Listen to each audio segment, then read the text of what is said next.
with Oliver Pratt and Will Pratt, who are all together as they head up towards Coppice. Yeah, and it looks like Will Pratt, I missed it whether he was defending or attacking there actually, but I think as they're settling in, they're getting slowly used to these conditions. Ah, yeah, good spot in the fact that Louis Ruff, 99, last year's co-champion, all the way down through this order, and he's going to have to fight his way through. Where did he come through? 20th. 99 car. From 3rd on the grid to 20th. That has got a squirrely moment or two about it for me. And you can see there again just how much twitching is being done as the cars accelerate their way over the start-finish line. We've got a possible change for order as Oliver Pratt tries to squeeze his way through and up the inside of William Plant. He's got the inside line. Is he going to be able to brave it out up the inside in these tricky conditions? Yes, he does. He goes through, and looks as though Richard Plant is trying to just hang on to that position again through the exit of Redgate Corner. Yeah, I think that he was about to be passed as well by the 67 car, Freddie Hayth, which was a number change, wasn't it, to what we had in the programme originally? It was, yeah. Managed to confuse us for a little while, to be fair. Louis Ruff, first lap lost 17 places, second lap gained 2, so he's picked a couple more off, but he's left himself a bit of work to do. And for somebody that was just pretty much perfection last year in the championship, you know, just goes to show how difficult these conditions are out there when the reigning champion, who didn't put a foot wrong all year last year, 17 places lost on the first lap. Yeah, and you know, where we saw the 111 car that had made up a load of Plant doing great to get up, and at that stage into 3rd, he's down to 5th now, having been passed by a couple of cars that have clearly settled themselves in, Mark, and you see that quite often where they you know, they need to do a number of laps in these conditions before they realise what they can do where safely and quickly. Yeah, so as you say, sort of Richard Plant has left a couple of cars go through, or let a couple of cars go through, hasn't quite got the pace. Keith Arlers and Andrew Thompson go through. Keith Arlers' new fastest lap of the race, 1 minute 36.172. Wait for then the next car to come through, Oliver Pratt, who is coming under increasing pressure from Freddie Hayth. Freddie Hayth jinks out to look round the outside going in towards Redgate Corner. Can he sweep all the way around the outside? He's still trying to make it work, the less polished tarmac, but no, it is just, but only just still, the car ahead which manages to hang on to that position. Yeah, that was incredible. Into Redgate and through it, they were sitting side by side, and I think they were still challenging it out all the way down through the Craner curbs down to the old hairpin as well. So very impressive. What did we see from Louis Ruff this time? He's made up 7 places, Mark, up into 11th now for the 99 car. So he's put the frustration behind him. He's worked out what he can do, and he's now coming through like a hot knife through butter. Yeah, he's doing a really good job of that one. So, yeah, 7 more places gained. Martin Pratt will be the next person who'll want to try and squeeze his way through and past, and that would then get him inside the top 10. As for Keith Arlers, well, he was leading by 2.3 seconds nearly over Andrew Thompson last time through. Sun now comes back out. That will dry the circuit as well. And be dazzling with the wet road, won't it? Probably will be, actually. Yeah, it's a good point. Very valid point. That's where you need your tinted visor, isn't it, when you're in one of these? So, Keith Arlers will really be able to start to put his foot down even more. Say, I don't know how many Morgan races he's been in. I don't know how many Morgan races he's won. Lots is the answer, for which Marcus Pye, I think, has the answer. 109. Right, okay. Could be 110. Might even be 111 by the end of the day. I think... yeah, no, it wasn't a change. I thought we'd had the change there, but it wasn't, because the red car of Oliver Pratt, 74, was already ahead of Hayth. But Hayth is still there, chomping at the bit, trying to find a way through. No changes as it stands, and we're now 4 laps in. But, of course, this is only a 20-minute race, so there's a lot less time. And one person who will be trying to slow that down crosses the line, and that is the 99 car of Louis Ruff, last year's co-champion, in 11th place. But he's challenging 10th place into Redgate. The 521 car is under growing pressure as they went down there. Martin Pratt trying desperately to hold him off, but no, Louis Ruff has gone through. So up into 10th place for last year's co-champion, from 3rd on the grid down towards the back. Oh, and we've got somebody slowing on the far side of the circuit, possibly just had a moment, and I think that's Freddie Hayth, I think so. It is, isn't it? I agree. Yeah, just came into our view from the commentary box slow, but I think he'd had a moment and was recovering from it, but not sure.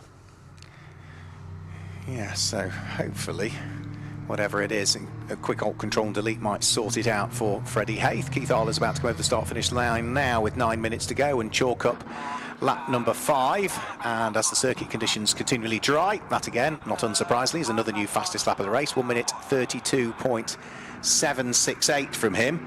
That is still, though, bearing in mind where he qualified, he's still 13 seconds slower than his qualification time, so there's a chunk more to do. Oliver Pratt still in 3rd place. It's Richard Plant now up into 4th, and up to 5th does now come the number 12 car. So I think we correctly identified it as being Freddie Hayth that had the problem. Yeah, and he's done well though, Mark. He's only lost 2 places, hasn't he? So he's got away with that, considering how steady he was when he came back into our view from out of our view. And Louis Ruff, who dropped down to, what was it, 22nd at the end of the first lap of the race, is now 2 places higher up, so he's now gained up 2 more and moved up to 9th place, car number 99, so he's working his way through. Still 4th in class at the moment, but is setting the fastest lap of the race in his charge back through the order. 1 minute 32.549 from him. It's faster than the race leader. Someone else who's making up places, I'm pretty sure it was Tim Parsons in the pale yellow 145 that we saw the tail end of recovering from an issue. Oh, into the gravel has gone the 55 car. He says quickly, that's Simon Sherry, who started 12th. That's coming into the Robert chicane, isn't it? It is, yeah. He's clearly lost it under braking, hasn't been able to gather it up, and he's got through the first right-hand element of the Robert chicane and gone into the gravel trap inside where the left apex is. Louis Ruff has just put in the fastest lap of the race. Yeah, so we said that last time through. Sorry. I was too busy looking at the different things that were going on, and Parsons, I was about to say, had moved up another 2 into 15th place. So, yeah, it's easy to drop it, but they're able to sort of pick their way back through again. That's in the firing line, Mark, isn't it? And he's about to get out as well. The marshals have tried to give him a shove. That Morgan ain't budging, so it looks like Simon Sherry's going to have to hop out of the car. And with that car where it is, it's very much in the firing line, and therefore out comes the safety car. Unfortunately, we suspect that's going to be the case. 7 minutes left, Mark. I'm not sure we're going to see. We might manage to see a lap, but I'm not convinced we will, because that's in the gravel, which is not going to be too easy to hoik it out of, really. No. Now, this is not what Louis Ruff wants, is it? So he'll be wanting to stay green all the time to be able to pick up more places, and safety car's just going to... Yeah, it allows him to catch the pack, it allows him to catch up with those that he's been trying to hunt down, but he needs probably an extra few laps to then try and unpick them. So Keith Arlers goes through. He will have a back marker between himself and Oliver Pratt come the restart of the race.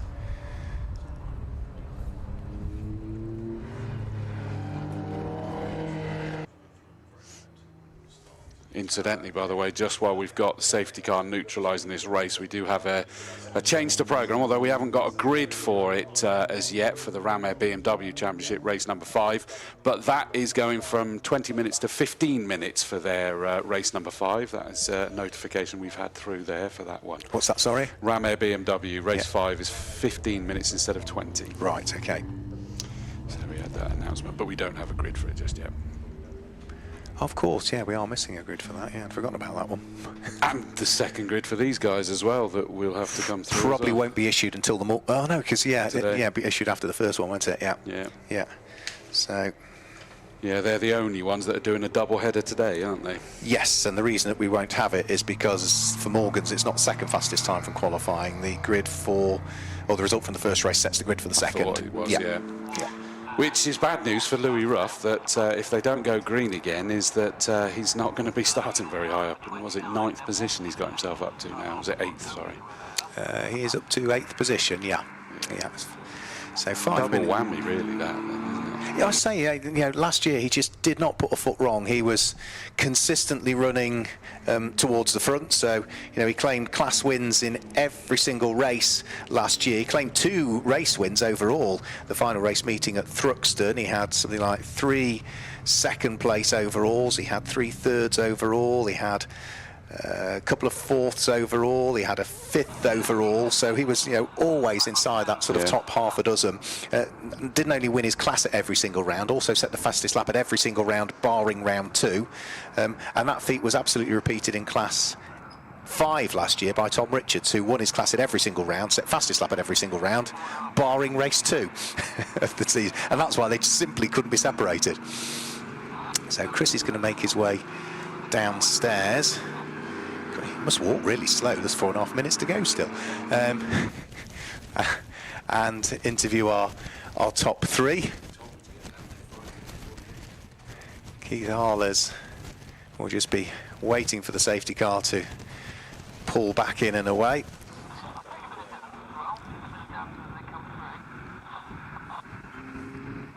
Andrew Thompson, 5.4 seconds adrift still under these safety car conditions, but say for Keith Harlers, he won't be overly worried because he knows he's got a back marker between himself and the car in second place, which I think is Tim Parsons actually. I think that's the car that's directly behind Keith Harlers, our race leader.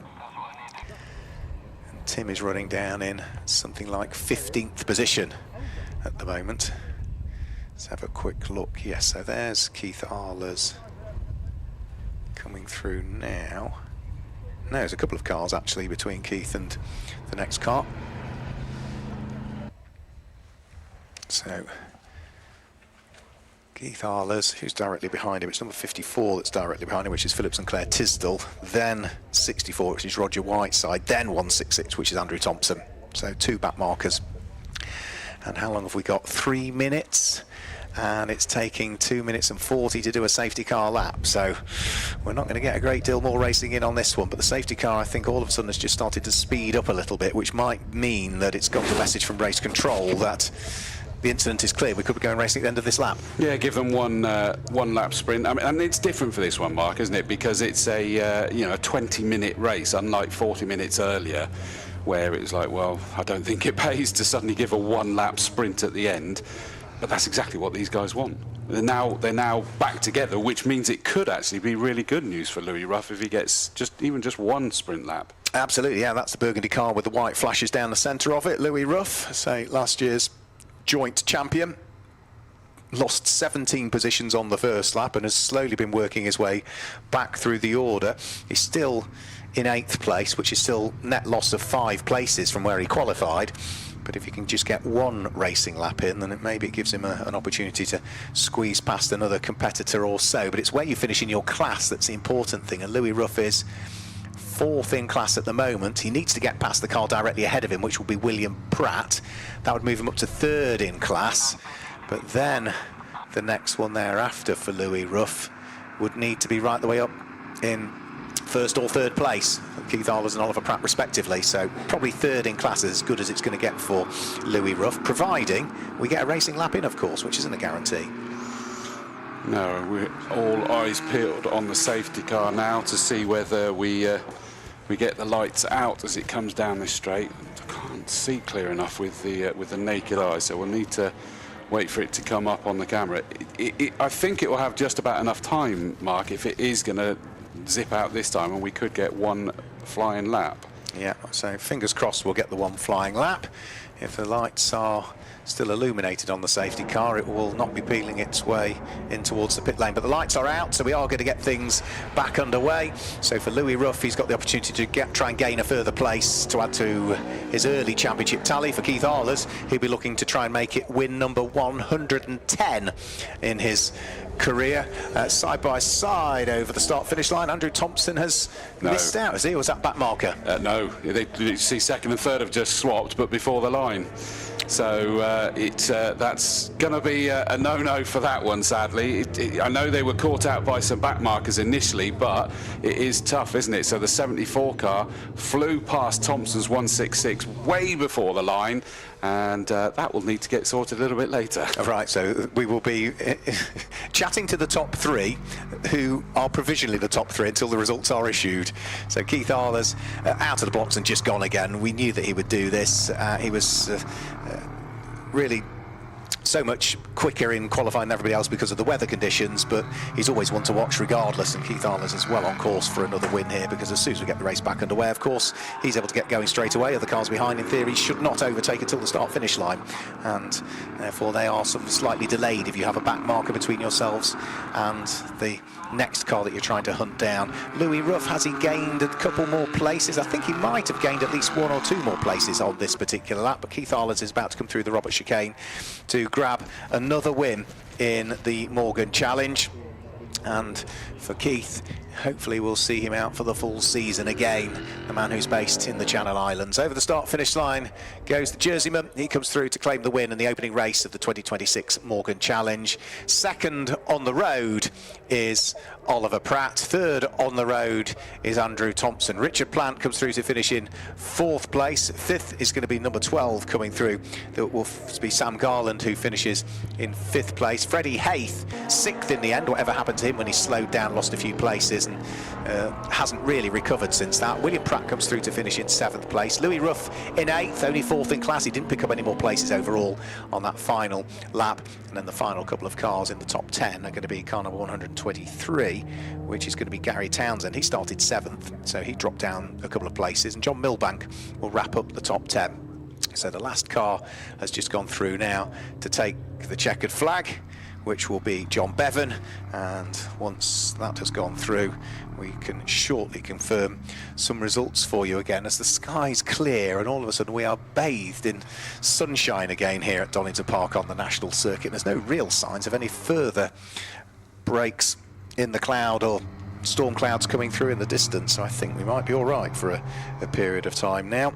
So the cars will make their way back into the paddock. They'll be serviced and washed and cleaned, and they'll be back out again in just a couple of hours' time for their second race of the day. That's timetable to take place around about 5 o'clock, but let's just confirm some results for you. Keith Arlers claims the win from Oliver Pratt in 2nd place. It was 6 seconds adrift in the end, and 3rd was Andrew Thompson. Richard Plant was 4th, ahead of Sam Garland in 5th, and Freddie Hayth was 6th. 7th was William Pratt. Still a couple of cars going through over the start-finish line by the look of things. Louis Ruff finished in 8th place, with then Gary Townsend finishing in 9th, and John Milbank completing the top 10. 11th place, that's where we see the number 83 car of Clark. Then it was Martin Pratt in 12th place. 13th place goes the way of Tim Parsons. 14th was Kathy Sherry. In 15th place was Tony Kilby. 16th was Kelvin Laidlaw. Nigel Stuckley was 17th. Philip Sinclair Tisdale was 18th. 19th was number 64 Roger Whiteside. Peter Cole was 20th, and John Bevan finished in 21st as the last of our runners. Only one car that we lost, and that was Simon Sherry's car, which brought about that safety car period in the first place. So the top 3 drivers are hopefully down there, and also down there to chat to them is Chris Dawes. I think you'll only have one for the moment, Chris, because I think the other two, first and second, did an extra lap after the checkered flag. Yeah, which is weird because they did it steadily, didn't they, as well, to be honest with you. So, and I think, in fairness to Oliver Pratt, he probably went, well, if Keith Arler's still going, then I'm not sure. So I'm going to do them out of order as it happens, because I do have the 166 car of Andrew Thompson. I'm going to have to go with what the screen says for now of 3rd, but I'm pretty sure that the pass was before the line. I couldn't possibly say other than to entirely agree with you. Yeah. Which you may have noticed me going, no, as he shot past me, but that's fine. It's judge of fact will judge that one. It was a very odd race, but I had a really good start, and I was pleased to be able to keep up with Keith. Obviously, we had a strange qualifying. I probably should have been on the 2nd or maybe the 3rd row, but you don't miss an opportunity, and I was able to keep with Keith for a good few laps. And it was a great race. I learned a lot just following Keith, so it was really enjoyable. Yeah, I mean, it looked like, people were sort of learning the circuit in those early stages because they were tricky conditions. I certainly were. The 1 or 2 corners were very, very dicey. The old hairpin really didn't grip up at all. But by the time we got to the top of the circuit, apart from coppice, then it was really good. You could be full chat all the way. But every time you came to the chicane, it was different. So gingerly through there, yes. And I did once try a little bit of paint and regretted it, but not too much. Because it is a lot of power to put down in such slippy conditions, isn't it? It is, yes. And the V8 cars have a lot of torque. Hawthorn plows are all very well, but they have a fantastic torque curve. From about 3,000 to around 5,000 revs. It's right at the top of the torque curve all the way. So a lot of the time I did a lot of that just in 4th, but there's enough grunt just to pull you through the corners without spinning the wheels up. So. Oh, now I'm envious. That sounded amazing. Listen, awesome job. We suspect it's 2nd, but congratulations on a great race. Splendid. Thanks very much. Great fun. Thank you very much. So that's the 166 car of Andrew Thompson. Keith Arlers is in. You just wanted an extra lap there, didn't you, Keith? As if you haven't done enough. Well, I'm ashamed. I don't know how it happened. The road's pretty tricky. I was concentrating on that after the safety car pulled off. and I missed the checkered flag. It's the first time in 30 years, and I'm lost for words. I wasn't going to let the opportunity to go to have a little chuckle with you about it, but in reality, that race, under pressure in the early stages, as everybody was getting used to those conditions. Yeah, very tricky. I mean, you've got a couple of green flag laps to try and get a feel, but it's nothing compared with when you're on racing speed. And the short spell of rain was enough to make a couple of corners very difficult. But yeah, you fight against it and you get through. And of course, the safety car came out, and you knew you had to do it all over again. Well, that's motor racing for you. Fortunately, I had the lead, so I could play the Verstappen game a little bit. I dropped well back from the safety car. Then when I felt the safety car was going to be in the pit lane, I gunned it, which gave me a bit of a lead. Listen, I love the fact that it doesn't matter how many years you've been doing this, your passion never wanes. Well, I was 70 last year. I've been Morgan racing for 30 years. It's my roots. I love it, and I can't stop myself coming back when I can. Please don't. Well done, Keith. Great way to start 2026 off with yet another victory. Right, now we move to car number 74. Oliver Pratt started back on in 5th on the grid. On the screen it says 2nd. We suspect there's probably going to be something looked at there, but let's just take it as it is, that it was an incredible race in really mixed conditions. Yeah, it was very hectic. Yeah, just try to keep it on the roads. Lots of pressure from behind at all times. Trying to just follow the guys in front and keep it steady, and sort of worked out in the end. Hopefully we'll see how things go from now on. But yeah. And it really was impressive to watch. I mean, for example, Richard Blunt, who started way back in 9th, and he'd got up into, what was he, up into 2nd or 3rd at one point. So you guys had to fight, but you were all learning the circuit at different speeds and stages. Yeah, lap by lap the track was changing, and it was just sort of trying to look for the dry line and trying to stick to that as much as possible. Just kind of keep it steady on the throttle as well with the power of these cars. So yeah, all in all, really good fun. Very interesting. And of course, it could be completely different for race number 2. Absolutely, yeah. Really looking forward to race number 2 now as well. It could all be completely different by the end of that as well. So. Listen, well done, cracking job. So that is the top 3 for the Morgan Challenge. It was won by Keith Arlers, again, in incredible performance in those tricky conditions. 2nd and 3rd, we'll leave that to be worked out, but you got the idea. It was so close. It was such a good race. I hope it's just a simple swap around. We'll leave that to the powers that be. Above our pay grade, but we do get to enjoy the Morgans again a little bit later on. But for now, throw you back up to Mark Werrell up in the commentary box. Thank you, Chris. Yeah, the Morgans will be back out just after 5 o'clock this evening, something like that, as was on the original timetable, albeit we probably going to see them a bit later than that, I think, purely because of where we are on the timetable now. Next race coming up for you is 2 series combined onto 1 grid for this weekend, but what a colossal grid of 44 cars plus 3 reserves it is. It's the Advantage Motorsport Future Classics and the Super Pro Modern Classics that is the next grid that we'll see heading out onto circuit in what now are beautiful conditions, nice and sunny again. The track is wet but is slowly drying, and I think once we get cars circulating it's going to dry very quickly. So all of these cars will be running treaded tyres. You can't run a slick tyre in either Future Classics or Modern Classics, so it does have to be a treaded tyre from the Motorsport UK list 1A, 1B, 1C of their treaded tyres, but that's about the only restrictions on tyres, that they have to be treaded and from that list. And we will see this as another 40-minute race with a mandatory pit stop in the middle. Now, for the swinging 60s, of course, it was, if you're a solo driver, as quick as you could get out of the car and back in again. It's different for the Future Classics and the Modern Classics because it is a timed pit stop. So from when you enter the pit lane, there's a timing loop at the entrance to the pit lane, so that means that we know exactly the time that a car entered the pit lane. There's a timing loop at the pit lane exit, which means we know exactly when a car exits the pit lane. You take one from the other, and that means that that's how long the car's been in the pit lane area. It doesn't mean how long it's been stationary, it means that's how long it's taken from pit in to pit out, and the minimum pit in to pit out time is 1 minute and 30 seconds for all cars. So if you are sharing the car, you can change drivers quicker if you want, but you're just going to have to sit there stationary and let the clock tick away. Let me guide you through the grid then as the cars head out into this qualifying session. I thought I'd got some starting drivers noted for this one, but it would appear I have not scribbled them all down, so I've got a bit of work to do mid-race on this one. So, in fact, have they arrived post-lunch break? here we go. We have got starting drivers for this one. They did arrive a little bit later. So it is the Blakes that line up on pole position, and alongside is Tom Barley. It's Oliver Pratt, who's already back out from his Morgan in this race, and Mark Chilton on the next road grid. Alex Taylor had problems in qualifying, but I think I saw his car there on the grid. And then it was going to be Winter and Speed that were next up. Next up, the Robinsons and Dave Griffin, followed by Pete Dilnott and Roger Hamilton. Jeff Beale and Steve Griffiths ahead of Darren Claydon and Nick Rinlow. Then it's Rob and Martin Adams sharing with Roland Jones and Aidan Farron and David Whelan, who share Tom Butler for company. Nardones are next up, Cristiano and Luca ahead of Howard Lancashire. Rodney Frost and Theo Bridgman-Williams. Nick Blates has got Glyn Davis for company on row number 12 ahead of Michael Holt and David Sharp on the next row of the grid. Then we move on to row 14, Chris Boone and Cy Frowen, Liam Pugsley and Steve Thompson. Row 16 sees David and Monty Hind share, and alongside them is Charles Jackson and Ben Grew. Rick Walker and James Ford on row number 17. Atel Sani and ex-British GT racer Ryan Hooker share car number 163, and then alongside it's Josh Smith and Simon Spooner. Final two rows of the grid are the Georges, Tristan and William alongside Alan Drain, and then David Brown stroke Ben Cooper, and the Rumbles are back out again with their Ford Anglia, which is Martin and Greg Rumble.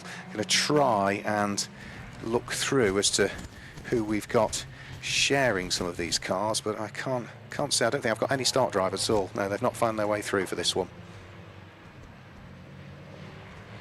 No, so no start drivers for this one. I thought we'd got them, but no, we haven't. I've double checked my emails.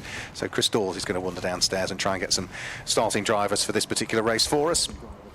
And again, it will be a rolling start. Now, Tony and Aston Blake qualified the TVR Tuscan on pole position with a 1 minute 15.7. It's about 0.2 of a second quicker than Tom Barley's BMW alongside. They were lucky, really, to even have the car here this weekend, Tony and Aston Blake, because there was a broken manifold on the car just a few days ago. They've managed to get the car patched up, and it's clearly had no ill effect at all. So 40 minutes of Moderns and Flash and Future Classics about to get underway here at Donington Park. Lights go out. It's a good start from Tom Barley and a brilliant start from what will be Alex Taylor at the wheel of his TVR Tuscan. I think it's going to be Alex Taylor that leads as they go up towards Redgate Corner. It is. Alex Taylor had problems in qualifying. Whatever those problems were are well behind him, and he was leading as they went up towards Redgate Corner that time through. So it's the dark blue TVR Tuscan with the white stripes down the centre of it that leads. Tom Barley in second, and I'm guessing that's probably Tony Blake that's there in third, but Tom Barley attacking round through the Craner curves, wet line, but still had enough in him and enough bravery to scoot his way back into the lead of the race. So it's Alex Taylor who's now down into second place again once more. Everybody's safely through Redgate Corner. The tail end of the field just working its way midway through the Craner curves at the moment, but the leaders are already up at McLean's Corner. Tom Barley leads the two TVR Tuscans that sit behind, the first of which is Alex Taylor, the second of which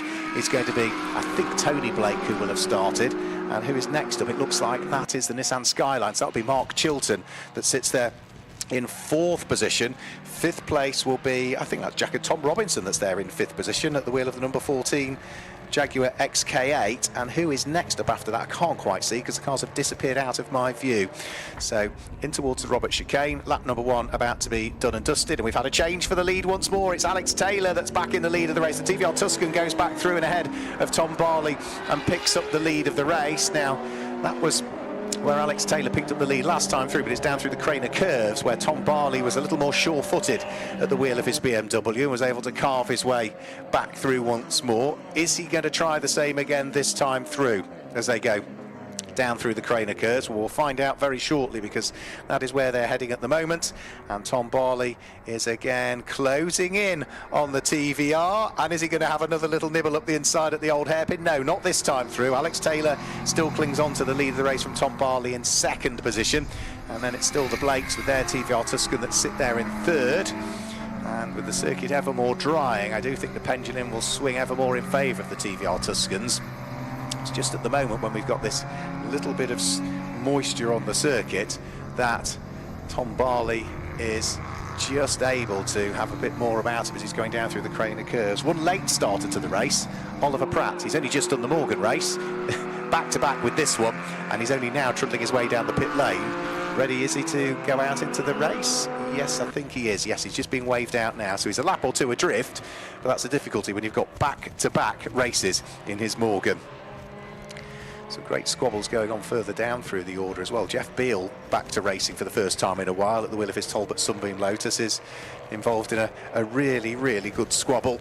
And where's he running, Jeff, at the moment? He is running on his return to racing down in 14th position at the wheel of the blue Talbot Sunbeam Lotus.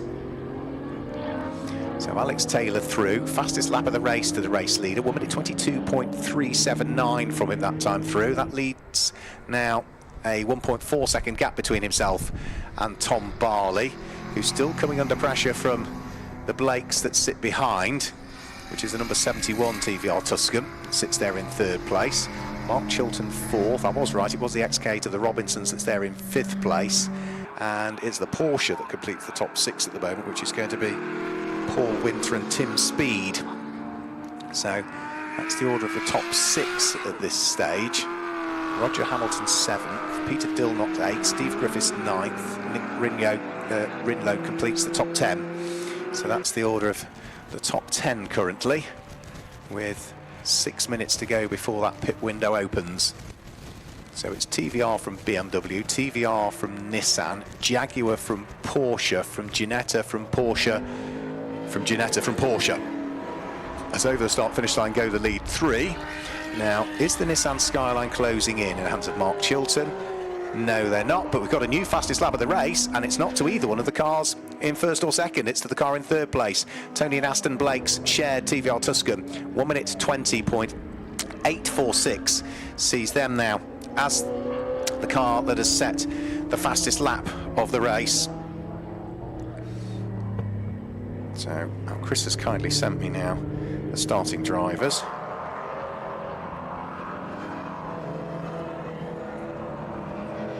No, Future Classics, there we go. So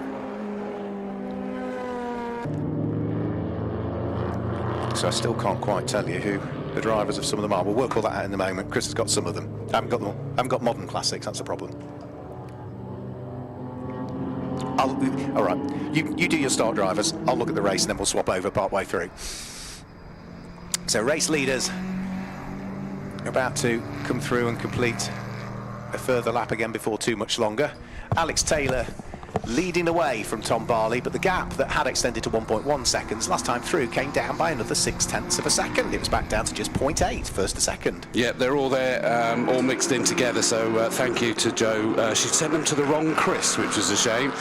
Right, so we've got a challenge that Marcus has just pointed out, and I have no idea because I've only just come up here. So the BMW in 2nd place, so he's held on to it by the looks of it. So good job there from Tom Barley, the 84 BMW. He's under huge pressure though, as they go all the way down into the Craner curves, and it is Aston Blake that is at the wheel of the number 71. Remember, that TVR Tuscan actually started on pole position. Good to see that whatever Alex Taylor's issue is has clearly been resolved. And well, Chris Boone's just gone hurtling down the start-finish straight and put a move on. So far end of the circuit. Front 3 are now completely together. So suddenly it looks to me as though Alex Taylor, number 66, with a back marker just ahead of him, is under pressure. They've all got past that back marker as they got up towards Coppice. So that has sorted that one out, and Barley's managed to keep the others on the feed. We're looking a lot further down at the 41 car of Glyn Davis, started in 24th position on the grid as the leaders come down towards Roberts. Here he is. So it is still the big white stripe that signifies that it's Alex Taylor, started 5th on the grid, leading this race, but the Beamer of Tom Barley, number 84, big puffs of smoke as he gets down to the braking area each time down at Redgate, sort of a smoke screen for the chasing Aston Blake in the 71 at TVR Tuscan as they head towards Hollywood. And they spread out a little bit now, but they're going to come up against back markers again, I think are they going to experience, the battling back markers ahead of them after the old hairpin. I was a bit worried there for a second, Mark, that was going to be the worst possible place they could encounter the back markers, but I think they got away with that. They've just about got away with it. Simon Spooner's BMW is the last that just needs dealing with, but Alex Taylor and Tom Barley are still absolutely together, and Aston Blake took the opportunity also to squeeze his way through. Thank you for the starting drivers. Yes, I have now got them all as they now work their way out of McLean's corner and up towards the braking area for Coppice. Alex Taylor, not quite sure. We never got to what the bottom of the problem was for him in qualifying this morning. The car sort of stopped out on circuit somewhere and had to come back on the end of a tow rope. We might have a change for a second here as Aston Blake draws the TVR alongside the BMW. He's got the inside line coming in towards the Robert chicane. Tom Barley as brave as he can be on the brakes, but Aston Blake is just going to nip the TVR through up the inside. So it's a TVR 1-2 now. BMW's there in third, and look who is ever closing in fourth place. Mark Chilton sets the fastest lap of the race, 1:18.747 at the wheel of the fourth place Nissan. Yeah, and that Nissan already was all over the back of Barley's BMW there as well, and it's good to see, because I had a feeling it wasn't full song in qualifying this morning. He was a reserve as well, wasn't he, Mark? Officially, when we arrived here, he was something like fourth reserve. From memory. Was, yeah, lucky to get in. I mean, that Nissan is quick, but it's a bit like a teenager. It's a bit temperamental, isn't it? Yeah. I can't disagree with you there as the father of a teenage daughter as well. Into the pits has come the number 27 car. That's Roger Hamilton. He started in 10th place. Is the pit window open? It's not yet, is it? So that's a little bit of an issue. And I'm trying to remember whether he was another one that went quiet during it. Howard Lancashire is in as well, which I think is his son of Bill Lancashire, isn't he? We've seen racing TVRs, and Bill was a front runner in the Westfield Championship when BARC ran that many years ago. So that car is also in the pit lane as well.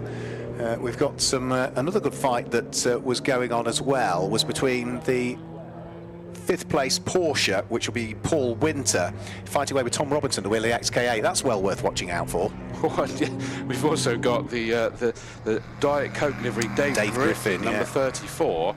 Now that means he's lost a lot of places in these early stages, hasn't he? Where is he running now? Because he started up in 8th place. He's definitely not there now, is he?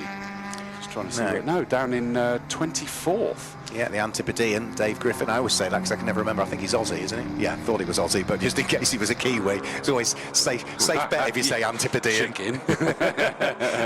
Who's been racing that BMW in the same livery for a huge amount of years now, actually. It looks great, doesn't it? Does look good. Yeah, it does look good. But there's a whole gaggle of them, and it sort of epitomises the eclectic mix of this race, doesn't it, to be honest with you? Where you've got a Lotus Elise in there, you've got the BMW, you've got at least one Porsche. I'm trying to remember what else was in there. It was and a big Jaguar was in there as well. So in fact, two of them I think we just saw whip through our feed then. So a wonderful mix of cars, and a Ginetta in there as well, of course. Yeah, absolutely. That fight, one of those squabbles that we're just talking about, which does have Dave Griffin within it. Dave Griffin is right up behind. He's flying now, isn't he? The Porsche. And that Porsche is was it number 69 car, I think, that is about to wiggle his way through a pass, which is Steve Thompson. And Steve Thompson will be better on the brakes, though. Lighter car, not carrying as much speed, so he doesn't need to scrub as much off. And he's hung on to it, actually. I thought Dave Griffin was going to go through. But you look behind those, and there's another good fight that's going on them directly behind them as well. And that includes some of the Lotus Elises that we have in the field, the likes of David Sharp and Martin Adams and Englyn Davies. More to the point, no, Mark. Our race leaders are now trying to pick through this amazing gaggle of cars fighting amongst themselves. What could possibly go wrong? Yeah, here they come. Alex Taylor, big wiggly moments as he hit a damp patch going round through the old hairpin whilst trying to squeeze his way through and past David Sharp's little yellow Lotus. The tail end of the Tuscan didn't like that, and a bit of arm twirling kept it under his spell, but he had to lift off the gas, and he's struggling through the back markers now, and Aston Blake has picked up the lead of the race. Alex Taylor down to second, but under pressure also from Tom Barley's BMW that's there in third. The back markers you suggested might have a pivotal role to play, Chris. Absolutely they have done. They have. I mean, Alex Taylor's still there, isn't he? So he was passed, but he's not fallen away. But he's now got Barley's BMW looking up the inside at, I think that was at Coppice, wasn't it, that they were going through there, and is now powering down the exhibition straight down towards the Roberts chicane. Blue flags waving to let everybody know. I don't think that they would be surprised with lights ablaze on our leader Aston Blake. And he's now under massive pressure from the other TVR, and looking up the inside goes Alex Taylor as they get towards Redgate, sorry. Taylor up towards the inside, but couldn't quite do it. Just got tightened up a bit too much from there, didn't it? Yeah, it really did, yeah. And even then, the battle's still continuing at Redgate corner as David Sharp was trying to wiggle his way through. First pit stoppers are in as well now because the pit window is open. Chris Boone's Jaguar XK8, the man from Coventry, in towards the pit lane. Still more traffic for our front runners to deal with, which is Greg Rumble's Ford Anglia, who doesn't want to buy into all of this squabbling that's going on and just moves neatly out of the way for the race leaders so they can pick their way through. So 3 as 1 now for the lead, turning their way through Schwantz Curve and up towards McLean's Corner. And for the first time in a while, Chris, they can sort of take a little bit of a breather. There's no traffic to deal with for the next couple of corners. And this is when they'll just then trip over each other even more. At the moment, Barley's fallen away slightly, hasn't he, from that the lead pair of Tuscans, but I'm sure he'll get back onto them. I almost feel bad because of the fact that this is 2 series put into one. My interviews would normally be the winner from each of the 2, wouldn't it? But I want to speak to both, to all 3. But into the pits now does come Aston Blake. So the first one to blink is our pole sitter, the number 71 car, is going to be handing that over to Tony Blake. Nothing stops you chatting to the top 3. Good. At the moment, I was hoping you were going to say that. Yeah, no, I mean, the strange thing is we've got these 2 TVR Tuscans, but one of them, Alex Taylor, runs in the modern classics.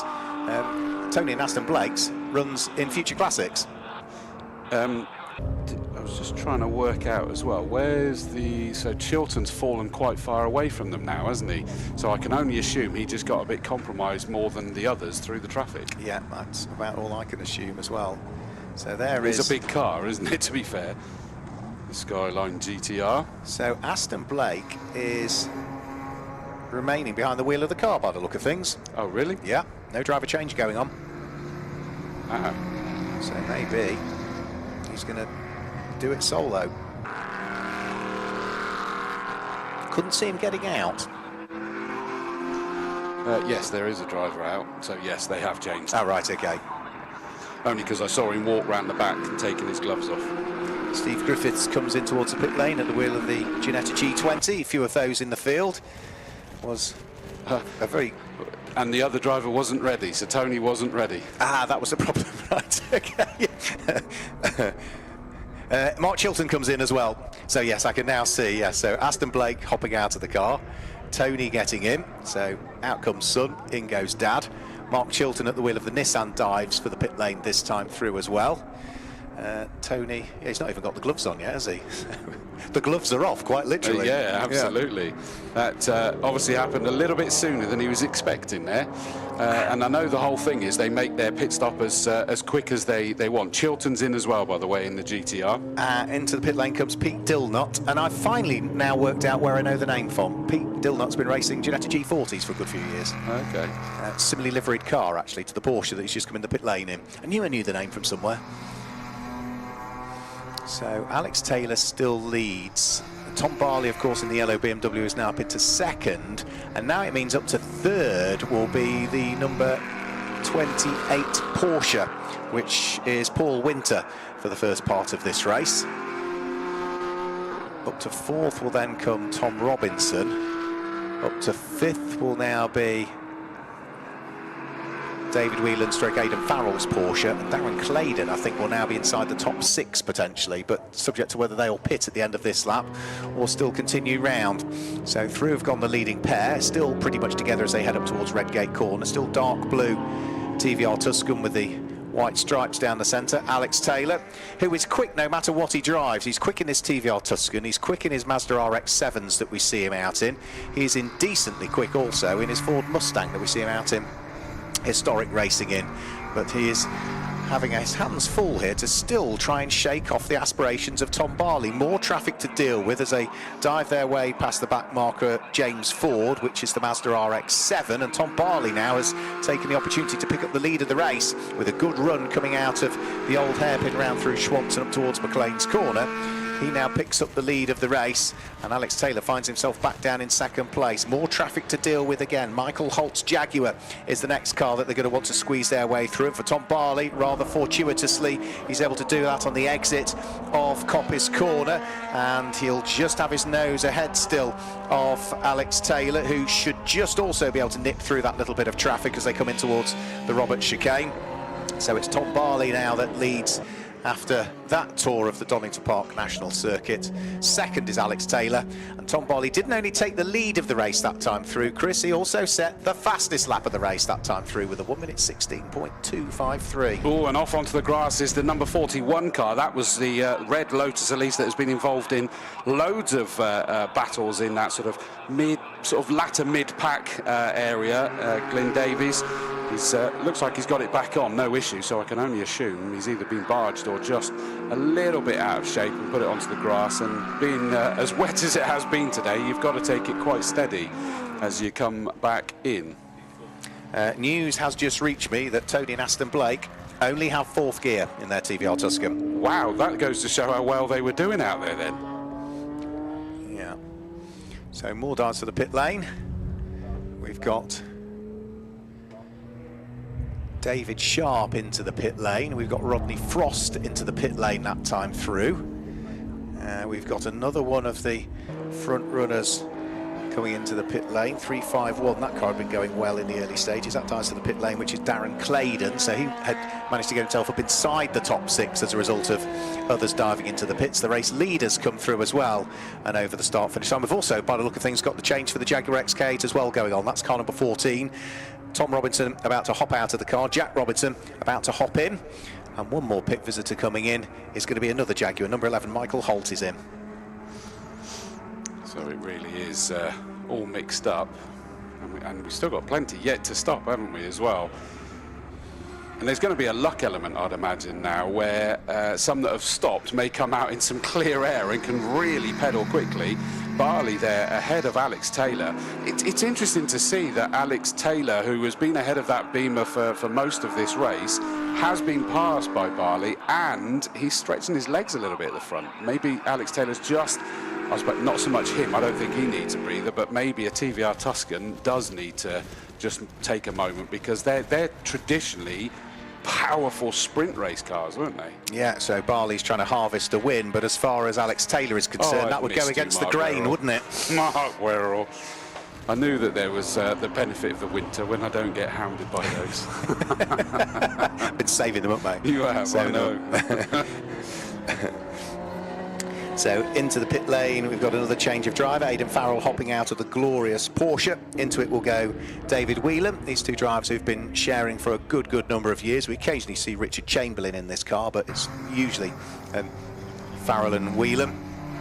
CTR Developments run the car. We've got an off and into the gravel, but should recover for Tristan George, the Jaguar XJS. And that was down at the old hairpin by the look of things. And more cars destined for the pit lane this time through. The Rumbles are in. Greg Rumble comes in to hand over to Martin Rumble. And there was another car that couldn't quite spot a dive for the pit lane. And we've also got Luca Nardone in to hand over to Cristiano Nardone. So we're cycling through them, but we haven't had Tom Barley or Alex Taylor in yet. No, and I mean, I'm thinking back to what you said you would do with your master tactician, is that if there's if it stays green throughout, is stay out until the latter parts in case there is a safety car. So maybe they're doing that. They've listened to you, Mark. There we go. More than I get at home. Do you blame me with the jokes you come out? No, I don't. No, I don't blame her at all. More heading in towards the pit lane. So into the pit lane comes Steve Thompson. Into the pit lane comes Neil Blakes. Into the pit lane comes Monty Hind. Hand over to David Hind. Into the pit lane it comes, that will be Martin Adams. To hand over to Rob Adams, who are very much on the doorstep. They're based at Castle Donington, the family. And into the pit lane comes Alex Taylor from second position.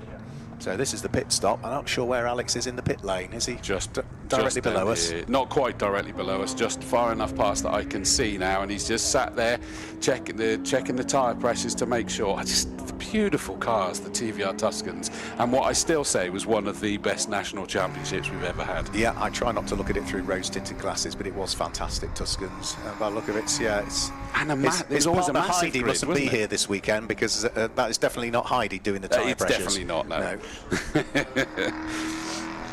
So just sat there patiently while the clock is ticking before he will release himself back out onto the circuit. And it'll be interesting to see where he is in relation to, well, certainly the Blakes, where we know that there was an issue.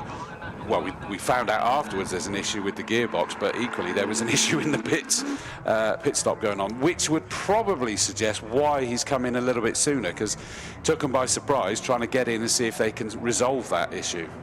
But they didn't really work on anything, did they? No, they didn't, no. So there's Martin Adams hopping out of the car, his son Rob jumping in. Joe, his wife, and Natalie as the pit crew helpers. And now what we have is Tony Blake coming under pressure from Tom Barley. The car that was fighting for the lead of the race earlier on is now going to go a lap down potentially, as Tom Barley is sideways on the very ragged edge of adhesion coming out of Redgate Corner. Now it may well be that Tom Barley doesn't realise that this isn't actually for position. The TVR has stopped and he hasn't. And you can see he is driving the wheels off the BMW E36 M3, looking for the inside line as he goes down in towards the old hairpin. Sneaks his way through. Tom Barley goes ahead. That's not for position. That is just simply to put a lap, or probably a couple of laps actually, on that TVR that has pitted. It's just incredible. If it really is stuck in fourth, then that's quite incredible that they are able to still pedal it quite as quick. He'll do the Mallory hairpin in fourth.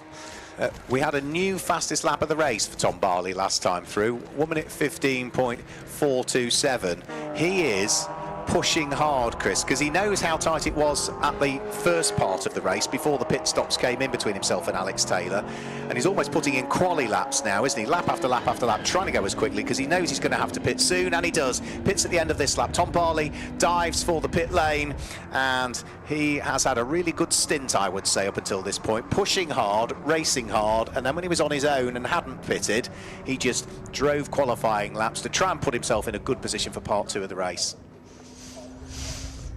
This is where we just have to have that patience and let it sort of unwind itself before we can work out who is where. Chilton up into second place now, so he is ahead of Taylor.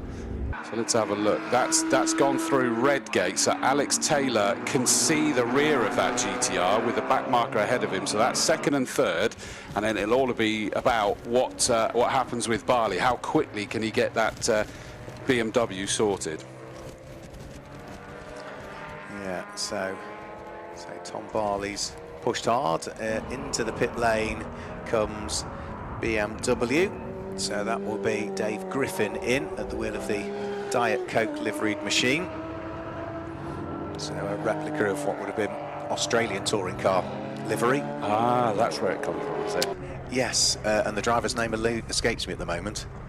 I'll get there, leave it with me. Quick windscreen wipe as well for Tom Barley on the E36 M3. And then the Barley Engineering backed car will head out onto the circuit. You can see them counting down for when they want to fire him out. And out he goes. And where is Tom Barley going to feed his way back out?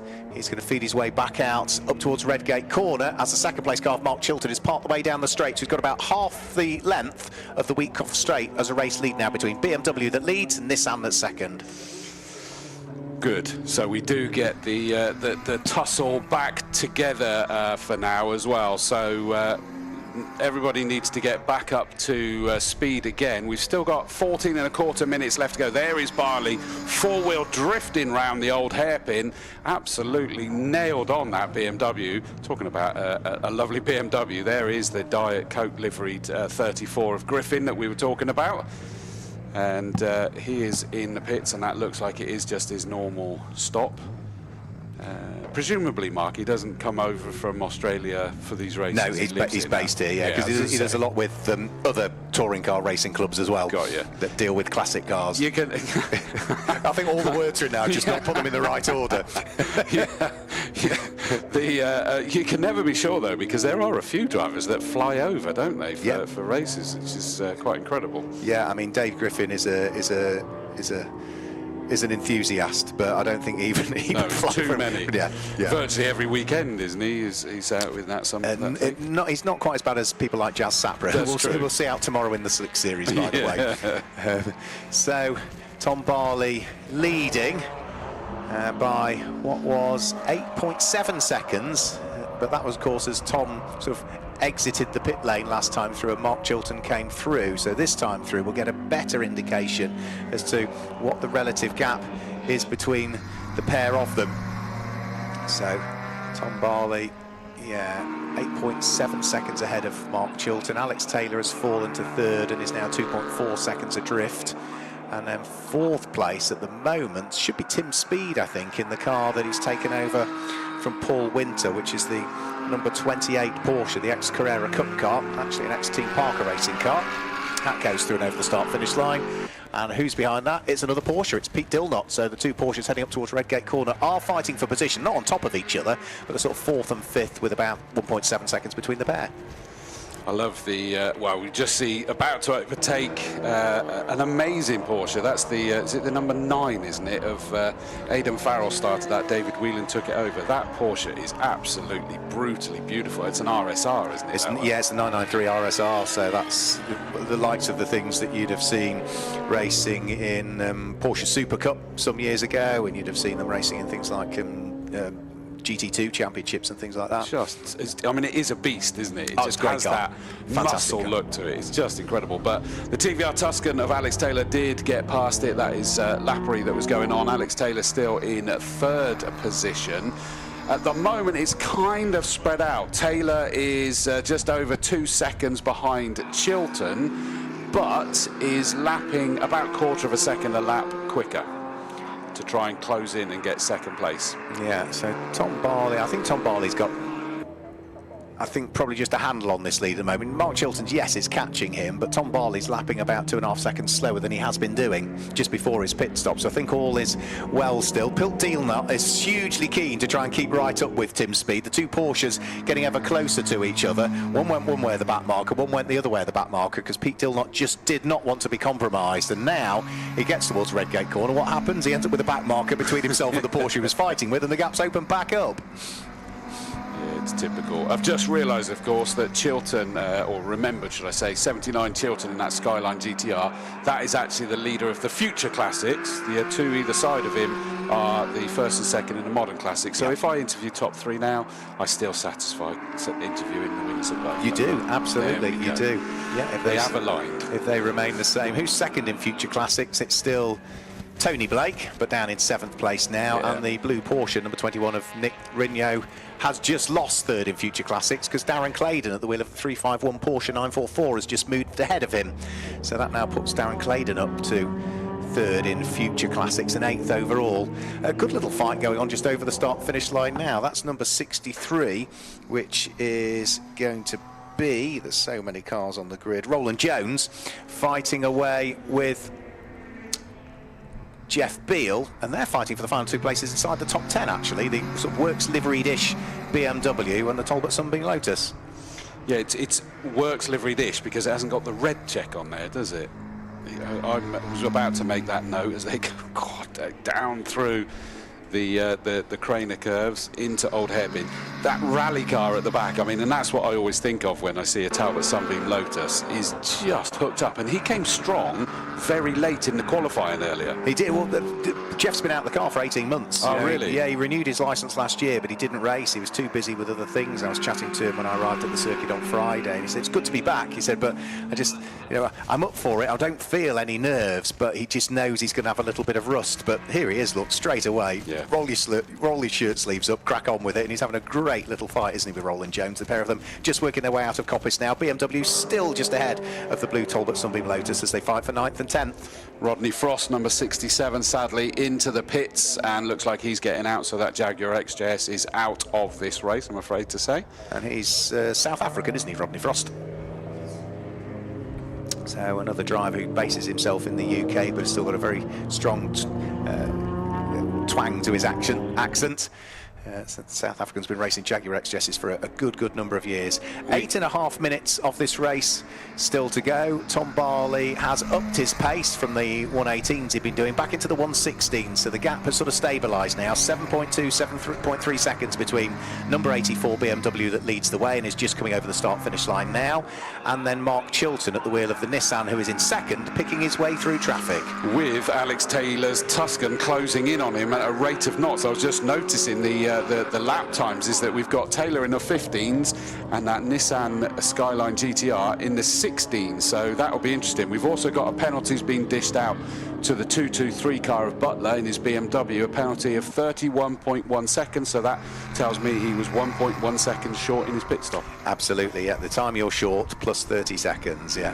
So big puffs every time. I'm assuming it's changing gear for that Skyline. it's just the turbo, isn't it? Just puffing out a little bit of smoke, and unfortunately the live stream pictures just still giving us a few technical issues, so we apologise for that. That squabble that we're looking at for second and third up towards Coppice Corner. Dave Griffin's BMW, he's experienced enough to get out of the way, and Alex Taylor now in full attack mode, but he's still on the wrong side of the road heading up towards Coppice Corner. Tom Barley leads. Who's going to be in second? Is it going to be a TVR in second, or might it still be the Nissan, Chris? Yeah, it's interesting that one there. We've got a lapped Tuscan that's behind the BMW at the moment that was involved in the race earlier, but sadly isn't anymore. There they are, and it is Alex Taylor. So as they get down towards the chicane, the TVR Tuscan of Alex Taylor, number 66, moves up into second position. Doesn't change anything for Chilton, though, does he? Because he's still leading the Future Classics part. Yep, absolutely. Yeah, so he might have lost a place, but he's still the Future Classics leader, and comfortably so, because he's now dropped to third. The next Future Classics car is in seventh, but has just been lapped. So off has gone Michael Holt briefly in the Jaguar S-Type down at the old hairpin. Lots of dust as he gathers his thoughts and gets back onto the track. There's still a bit more dust though, which might suggest maybe there was another car that also had a similar off, but no obvious signs of anything on the screens that we can see. So I think all is good down at the old hairpin. 6 minutes to go in this race. Now that Alex Taylor is back up into second position, what can he do about A, pulling away from Mark Chilton, and B, trying to close onto the coattails of Tom Barley? Last time through, Alex, including the overtake, was about 1/10 of a second slower than the race-leading BMW. Tom Barley has got still time to just control this race from the front and try and bring it home in 6 minutes' time to what will be the checkered flag. Ooh, and we just, Barley nearly got collected by an out-of-shape Jaguar there, the number 14 car. Tom Robinson. Was that Jack now behind the wheel, is it? No, it's Jack, yeah. Jack now. Was very out of shape, and he nearly overcorrected, and I thought he was going to collect Barley, and Barley's eyes were probably on stalks then watching that. And we've got the change back again, so the Chilton's got back ahead of Alex Taylor, and now they're in the middle of a whole load of back markers. Yeah, down through the crane of curves. It'll be the Nardonis, which is Cristiano Nardoni's BMW directly ahead of the Nissan. He couldn't squeeze his way through midway through the crane of curves, so waits until the old hairpin to go through. And now he's got past Cristiano Nardoni's car. The next car to squiggle his way through will be Michael Holt, who also had his moment down at the old hairpin on the lap prior, so they've got through both of those. And one car that has just expired on the start-finish line. Now, is that Darren Clayton's car, or might it be the other car that we had, which I can't think for the Steve Thompson's car? So it's Darren Clayton's, I'm afraid. So it's broken gearbox, yeah, or gear. Yeah, so that's 351, the car that was in 8th, Chris, out of the race on the start-finish line. That is a huge shame. Right, we've had to change again for this battle we've been enjoying. Alex Taylor's back up into second place. Chilton's flying down the start-finish straight, but he can't do anything there because there's yellows. As they get to Redgate, the yellows are withdrawn and it becomes green again, but he's already had to just slow off a little bit. But they're past that gaggle of back markers primarily now, so they can focus on themselves with, what are we down to? 4 minutes exactly on the clock for this 30-minute race. 40-minute race, sorry. Yeah, so Tom Barley may well reap what he sows here, as he is just probably 3-4 laps away from claiming victory, and of course that will hand him a time penalty for the next race, which he'll enter, which is going to be a 20-second time penalty should he arrive at the next venue that the Modern Classics are at. And where do they race next after this one? I'm trying to think where they next race. So Modern Classics, their next race would be, they don't go to Mallory Park, the penalties won't apply at Spa. It'll be Brands Hatch actually, Bank Holiday Monday for the Brands Britannia race. So he'd pick up a 20-second penalty if he enters that race. If he doesn't enter that one, he'll still pick up the 20-second penalty, but the next one he does enter. Through they go, over the start-finish line, Tom Barley, Alex Taylor, Mark Chilton. 6.3 seconds separating the top 3 cars after 37 minutes of racing. And it's been backwards and forwards, hasn't it? Yep. They've been very much fighting with each other, but on the proverbial piece of elastic. And it had not have been for being stuck in 4th gear, the Blakes would be there as well. We'd have 4 cars busy squabbling away, wouldn't we? Yeah, absolutely. I'm just wondering whether we've got an issue for 351 Claydon. He's retired down there. Oh, that's him. Sorry. Yeah. Yes, you did say that was him in the end. Yep, sorry. That'll explain that one. Dropping down through the order.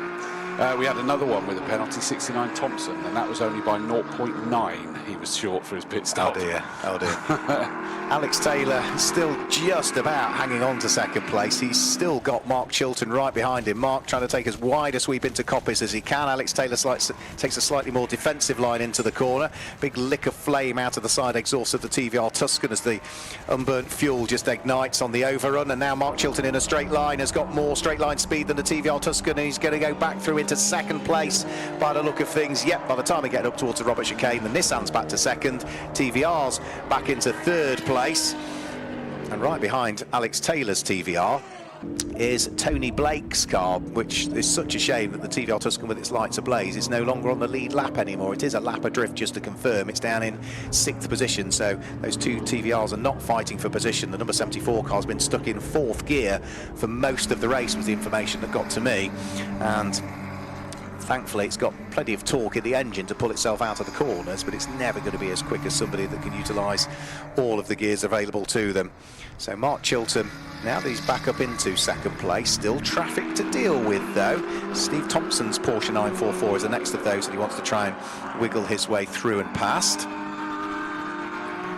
And there's only 60 seconds of this race to go, so when Tom Barley comes over the start-finish line next time through, he'll be on to his last lap of the race, because he was just heading up towards Coppice last time we kept an eye on him, and he should now be heading in towards the braking area for the Robert Chicane before a great deal longer.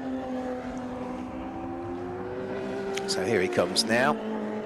So everybody up to 4th, I think, has been lapped so far, because I think Pete Dillnut has now just gone a lap down, has he?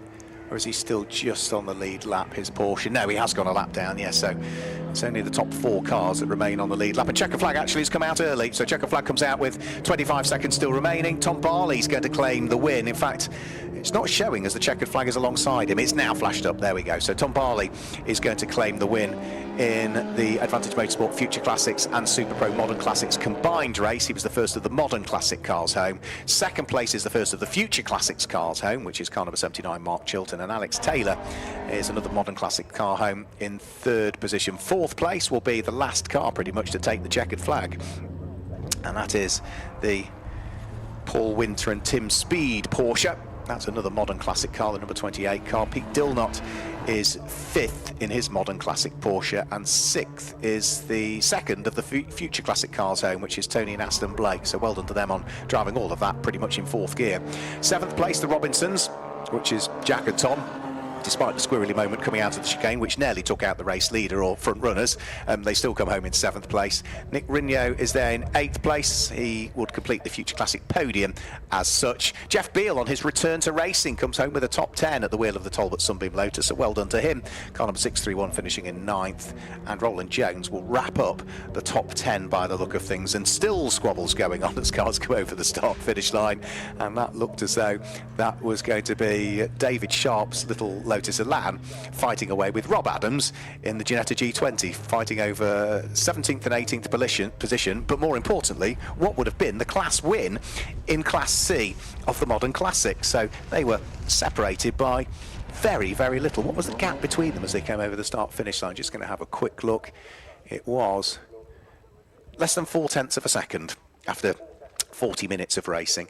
So cars come in towards the pit lane. We'll hopefully be able to bring you some results, and then we'll chat to hopefully the top 3 drivers as the cars make their way in towards the pit lane area, and then ultimately the paddock.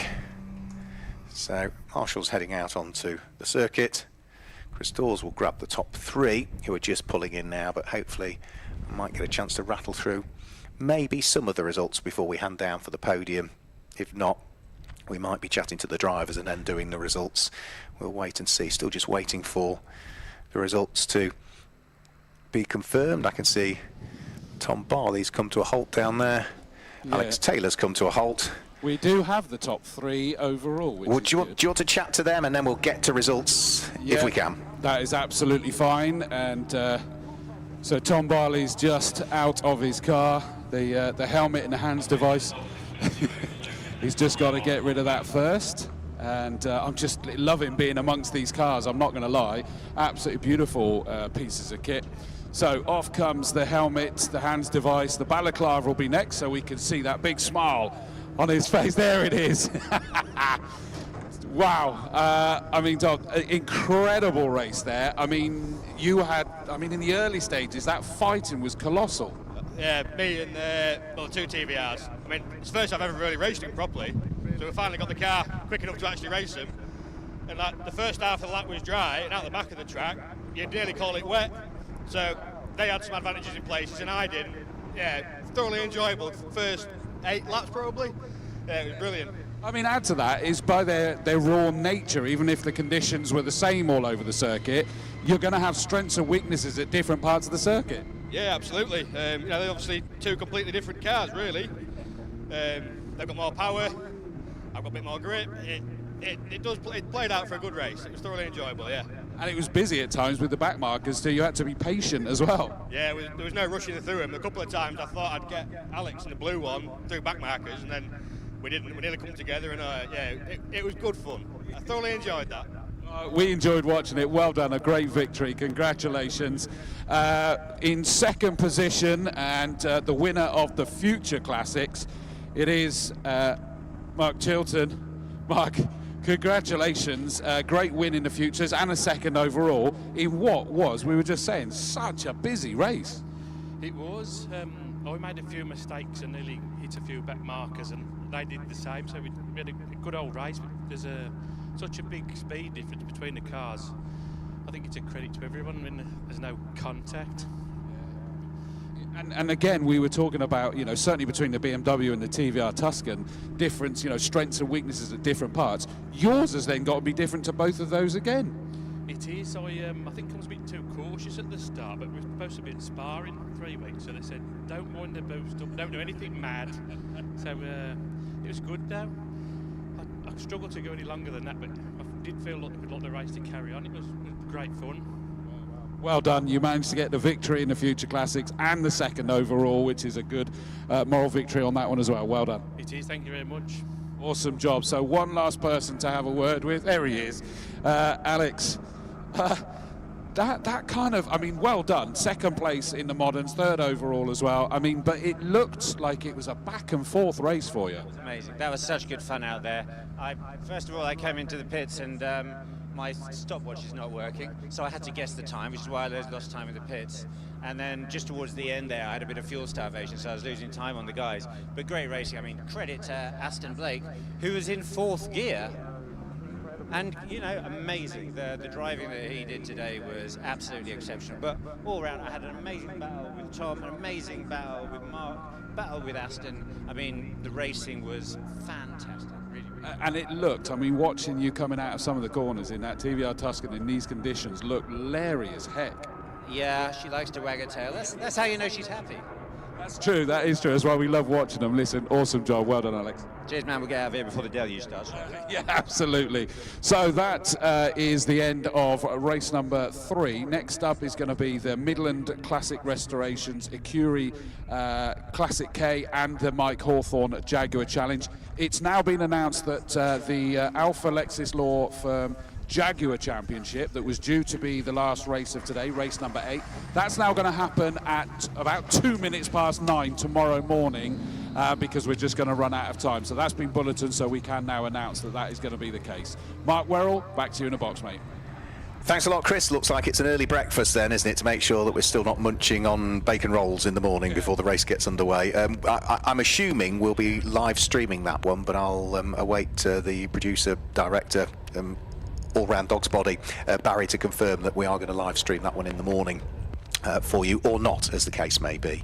The Midland Classic Restorations, Ecurie Classic K and Mike Hawthorn Jaguar Challenge rolls off the tongue, doesn't it? Is about to make its way out onto circuit now. The spits of rain on the cameras and on our commentary box windows telling us that the next wave of poor weather is coming in. The one good thing is with this poor weather is because it's breezy, it doesn't hang around for long. Yes, it gets wet and is pretty miserable, and it's still blooming cold out there. But once one cloud burst has gone through, it's not long before we go back to blue skies and sunshine again. The problem is it's a constant cycle of that today in terms of weather. Connor Kay, we've seen him out doing good things in the Adams and Page swinging 60s earlier on when he was in his TVR sharing with Dominic Mooney. Well, he is back out again in this race, and again he will start from pole position, but this time he's driving solo and he's at the wheel of his Lotus Elan. We'll also see him out in the Midget and Sprite Challenge as well, when he'll hop on board his MG Midget for that one. So 3 different races he's in today in 3 different cars, and such as the weather, you can almost guarantee that the weather will be different in all 3 of those races as well. They're just about to make their way out onto circuit now, so I can guide you through the grid. I can also guide you through the starting drivers for this Classic K and Mike Hawthorn Jaguar Challenge race. Again, it will be a rolling start. Again, it will be a 40-minute race. And again, that pit stop window only opens after the first 10 minutes, remains open for 15 and closes for the final 15. That's the way it works for these. And again, it's a minute and a half stationary from pit in to pit out for Classic K. Not like we saw for swinging 60s as quick as you can. It's going to be a minute and a half. Guide you through the grid then, just waiting for our grid graphic to come up, and then I can go through that one with you. We know that Connor Kay starting from pole position. We saw good things from Mark Halstead when he was fighting with Connor Kay in swinging 60s. Well, they're both in this race. They're both starting off the front row of the grid, but they're both in different cars. It is still a Ginetta G4R for Mark Halstead, but it's not the one he raced in swinging 60s. He has a different one that is compliant with FIA Appendix K. So, just looking for where the cars are, because not sure we are going to get a grid graphic for this one, so I'm going to start to go through the grid, and if the graphic pops up, then so be it. Car number 173, Connor Kay, starts from pole position. 93, Mark Halstead is alongside. Row 2 of the grid, Michael Wheeler will start alongside Mark Williams. Row 3 of the grid, John McGurk and Dan Lewis. And row 4 of the grid, don't know whether it's Nigel Winchester or Chaz Mallard starting. It's the only car we don't have a starting driver for, and alongside is Mark Campbell. Row 5 of the grid, Peter Smith and Andrew Garside. With row 6, Mark Pollard will start alongside the Mini of Mark Uka. The 7th row of the grid, Graham Brown, and alongside is Andrew Tate, with row 8 being Ollie Samways and Darren McWhirter. Next row of the grid, Guy Connew and Simon Lewis. In fact, that's another car we don't have a starting driver for. Alongside is Nigel Webb. Then it's Nigel Gray and Dave Brown, followed by Ian Ball and Simon Scantlebury.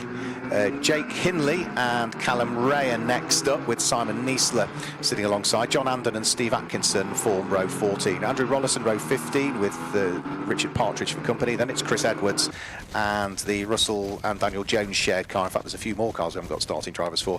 Edward Elbrow and Ian Simmons are next up ahead of Martin Whitlock, Stephen Moffat, Martin Dyson, Jeff Otley, Nigel Fraser-Kerr and Steve Chapman is going to line up at the tail end of the field. So he just about got through the grid as it's heading up towards Coppice Corner. As I say, I do wonder if I've not quite noted down all of the starting drivers, because there are a few more gaps there than I remember. So I'm just going to get the race underway, and then we'll go back through any further starting drivers that I've missed. So safety car just coming in towards the pit lane area, and with the cars sitting there on the front row of the grid, is it going to be Connor Kay. Might it be Mark Halstead that will lead, but in these tricky conditions, these light little nimble cars should go well. So lights go out. Connor Kay has the inside line. He's also just got his nose ahead of Mark Halstead as they head up towards Redgate Corner for the first time, and neither of the front two are particularly under pressure when they get towards Redgate for the first time. So Connor Kay can turn his way in towards Redgate Corner. Mark Halstead slots through into second place, and up to third place, that looks like that's Dan Lewis at the wheel of the Mini, who had a really good little start and has managed to thrust the Mini through into what I think was third position, onto the top of Hollywood and down through the Craner curves they'll go. Yep, the Mini is there in what is third place, and fourth place is going to be another one of the Ginettas. That will be the Nigel Winchester and Chaz Mallard car that sits there in fourth place. Fifth is going to be Mark Campbell in the Triumph TR, and I think it looks like it's Michael Wheeler, who started third, that's down to the bottom of the top six in the early stages, Chris.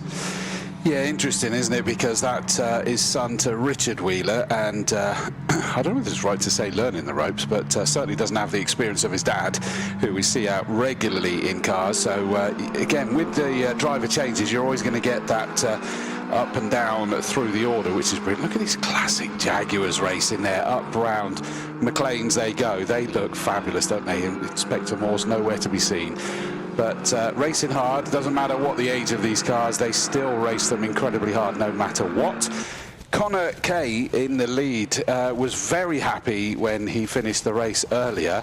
He's got to be loving that he's sat at the front of this field again this time, and he is stretching his legs. The white Lotus Elan pulling his weight. I've got to say, Mark, Lotus Elan is one of the cars that always jumps out at me that I would love to have a go in one of those. They look like they handle amazingly. Yeah, not driven a Lotus Elan. In fact, yeah, it'd be nice, particularly if it's a 26R as well, which is the proper one to have if you want to go racing. So Connor Kay leading by 3.2 seconds after the first lap of racing from Mark Halstead. And as you say, the Mini of Dan Lewis in third, and it is Nigel Winchester that starts behind the wheel of the number 21 Ginetta. Now that I've worked my way through the amended list of starting drivers for this one, and picked up on a few that were missing earlier on. So Nigel Winchester starts the car that's there in fourth position. But it's tricky conditions out there again. We heard some of the drivers, which is always difficult to know, and we've got a spin and an off and into the gravel trap, I'm afraid, down at the old hairpin for one of the Ginettas, pointing in the wrong direction, and that's Mark Halstead. Yeah, the front row started, and his door was open, interestingly, as well as he got there, and I don't think he's going to be able to get out of there, Mark. He looked like he was properly beached in there. Yeah, he's stuck. I was surprised when some of the drivers were saying it was like raining at one part of the circuit, not at the others. We couldn't really tell from the commentary position. No idea whatsoever. I thought it was interesting as well that Alex knew that the other TVR was stuck in fourth. He knew that as well. Unless, they already knew going into the race that, it was going to have to be in fourth for the whole duration. Yeah, but that is a huge shame for the 93 car of Mark Halstead. He's had a fairly challenging day today, hasn't he, with the issues that befell his car in the race he was out earlier. Safety car boards there. Yep, safety car is out. They're going to miss the leader. The leader's gone through. Yeah, I'm not sure whether once the safety car boards come out, there should be no overtaking, and I'm not going to allude to who it was, but I think I just saw a change of position there under safety car, and it's a car that is now showing as being 3 places higher than it was at the start of this particular lap. Yeah, and unfortunately the second place backwards is in the train, but the leader has scampered off into the distance, and probably by too much to know to. I have watched it in the past where they've slowed down and dropped behind the safety car, but I think he's going to be too far away now to be able to do that. So they're going to have to wave the whole field back round again, aren't they? Yeah, they are, unless Connor Kay can possibly see what's going on and slow up and let the safety car overtake him. So I'll have to wait and see. I just feel for Mark Halstead. He's been up there at the fighty end in both the races he was in, and then befell issues in both races. I think the one earlier was mechanical because he retired into the pits eventually. He seems to be going upwards and up and down the order. This one, we didn't really see the start of it, did we? So we don't know whether an issue spat him into the gravel or whether it's just a little driver error this time. Yeah, it was sort of so early on into the race, wasn't it? And it was just a little bit greasy. I would imagine it's just a very small mistake, not as much adhesion down at the old hairpin, probably on the second lap as there was on the first, and that was what pitched him in. Connor Kay is not slowing up so the safety car catches, which I thought might be a difficult thing to understand, that's what's going on. So he's going to go around on his own, so they're going to have to wave the whole field through. Remember, Connor Kay didn't do that many laps in qualifying either, did he? He had a no, what issue was with the it? Mark was suspension on the just car. telling me, what was it?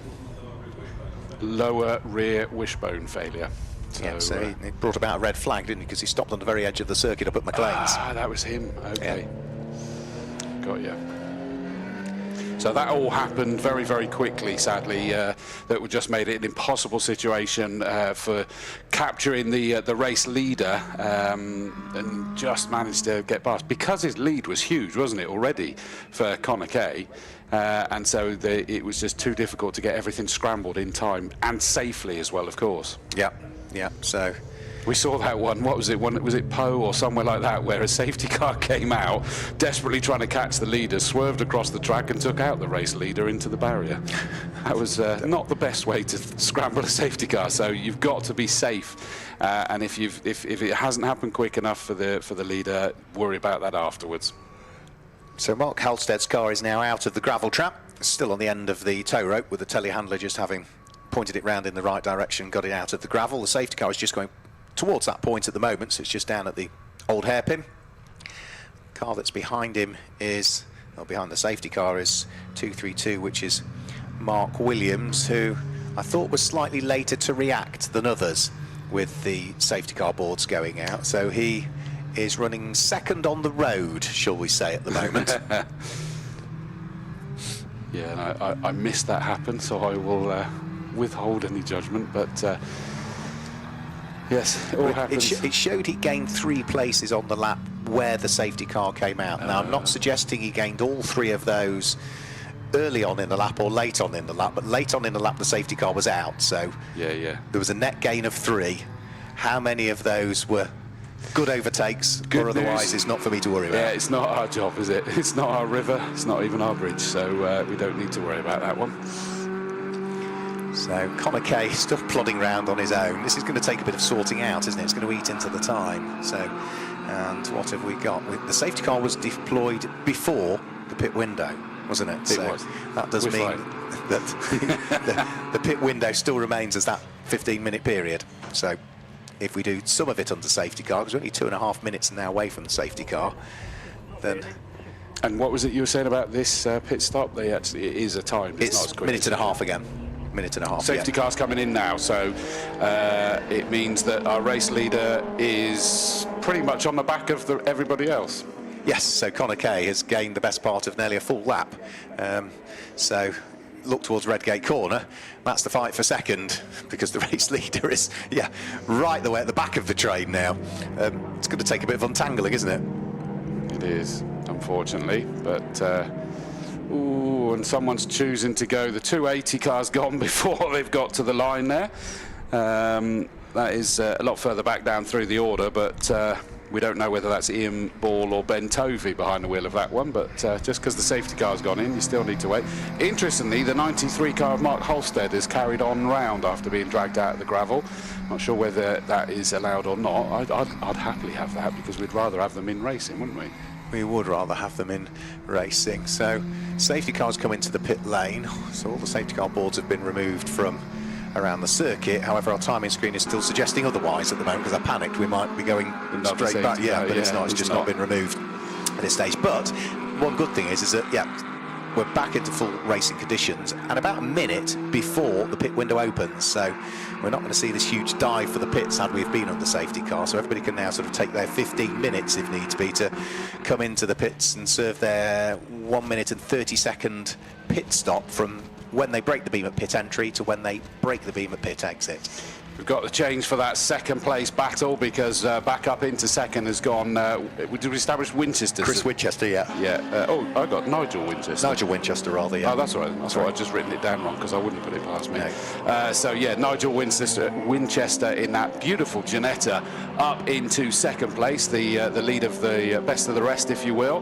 Then it is the 232 car of Williams and 171 Lewis down into fourth. So that's 2 places that Winchester made up on that first green flag lap. Yeah, so he's going well there. As for the leading car in the Mike Hawthorn Jaguar Trophy, it's car number 9 that leads that at the moment, which is Darren McWhirter at the wheel of his Mark 1 saloon. Into the pit lane. Brilliantly timed, I have to say as well. There was 1 second and it just slowed up and then it got to 0 as he crossed over the line. So brilliantly timed there for the 73 car. 731. 731, so that's sorry. Ian Simmons. And also into the pit lane comes 321, which is Stephen Moffat. So a couple of MGB roadsters diving in towards the pit lane that time through. You were talking about Nigel Winchester making up places and going well. Did you know he'd set the fastest lap of the race last time through as well? Oh, no. 1 minute 27.842 is now the new fastest lap of the race. But of course, he's up to second, but if he wants to take the lead of the race, he's got the best part of 3/4 of a lap to catch Conor Kay because of the fact that he snuck through before the safety car was out. 232's back on it again, pace-wise. 171, the Mini has lost out to another place. The Triumph TR4 of Campbell and Ferguson, number 81. Mark Campbell behind the wheel at the moment has moved up into fourth, third of that gaggle. And that's now the more powerful cars starting to overtake some of those without the amount of grunt again, because we've had that sort of spit of rain come through and now the track's starting to dry again. The more powerful cars can use their power. We had another new fastest lap of the race last time through, and it was number 24 running in 7th place, the Lotus Elan of Michael Wheeler. So teenager Michael Wheeler that picked up the fastest lap of the race. Didn't hang on to it though, because it's now gone to Conor Kay, the race leader. 1 minute 24.004 that time through from him.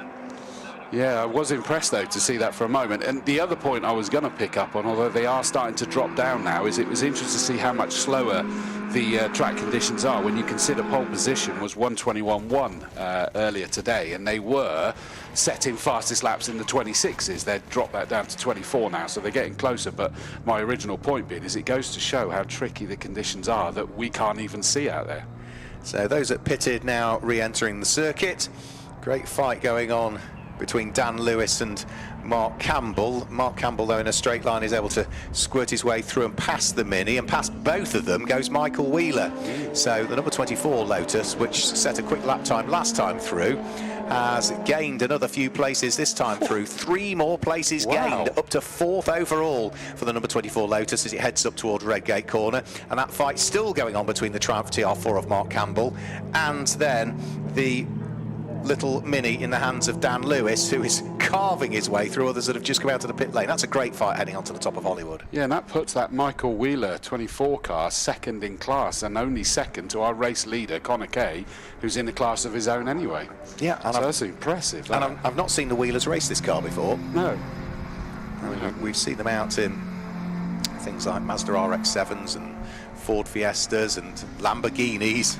And obviously the Nissan Primera, British touring cars. Yeah, and the McLaren they came out in last year as well, which I think they're racing in another championship. Into the pit lane, we've got our first Jag, and that is car number 500, Mark Pollard, coming in to hand over to Dan Gannon, I would have thought.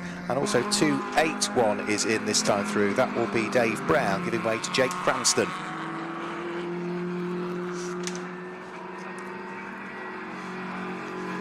Going to get busy soon, that pit lane, I suspect, because there's quite a few that are leaving it as long as they possibly can.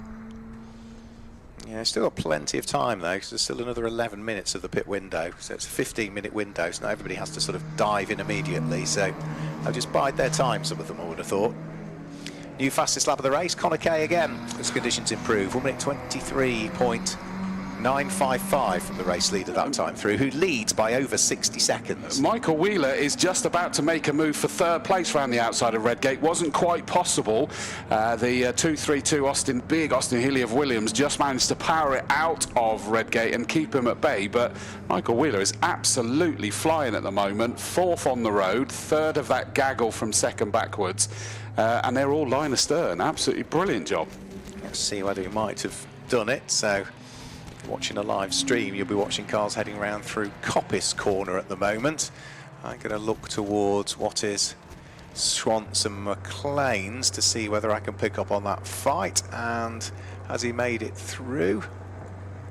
Difficult to tell, isn't it? Because there's a few other cars around there. Yeah, really difficult to tell. If I stand on my tiptoes and have a quick look. So they're heading into Coppice at the moment, I think the Austin Healey's still ahead. Yeah, I think so.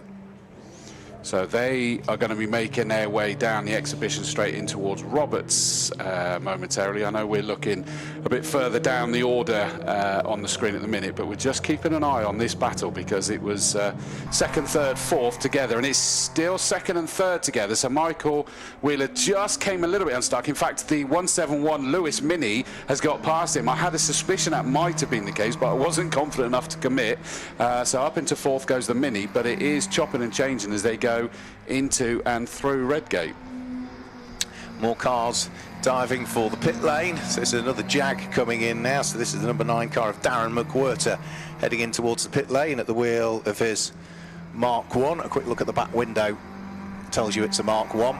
Quick look at my notes just confirms that it is a Mark 1. Slightly wider window on a Mark 2. It's about the only way you can really tell them apart.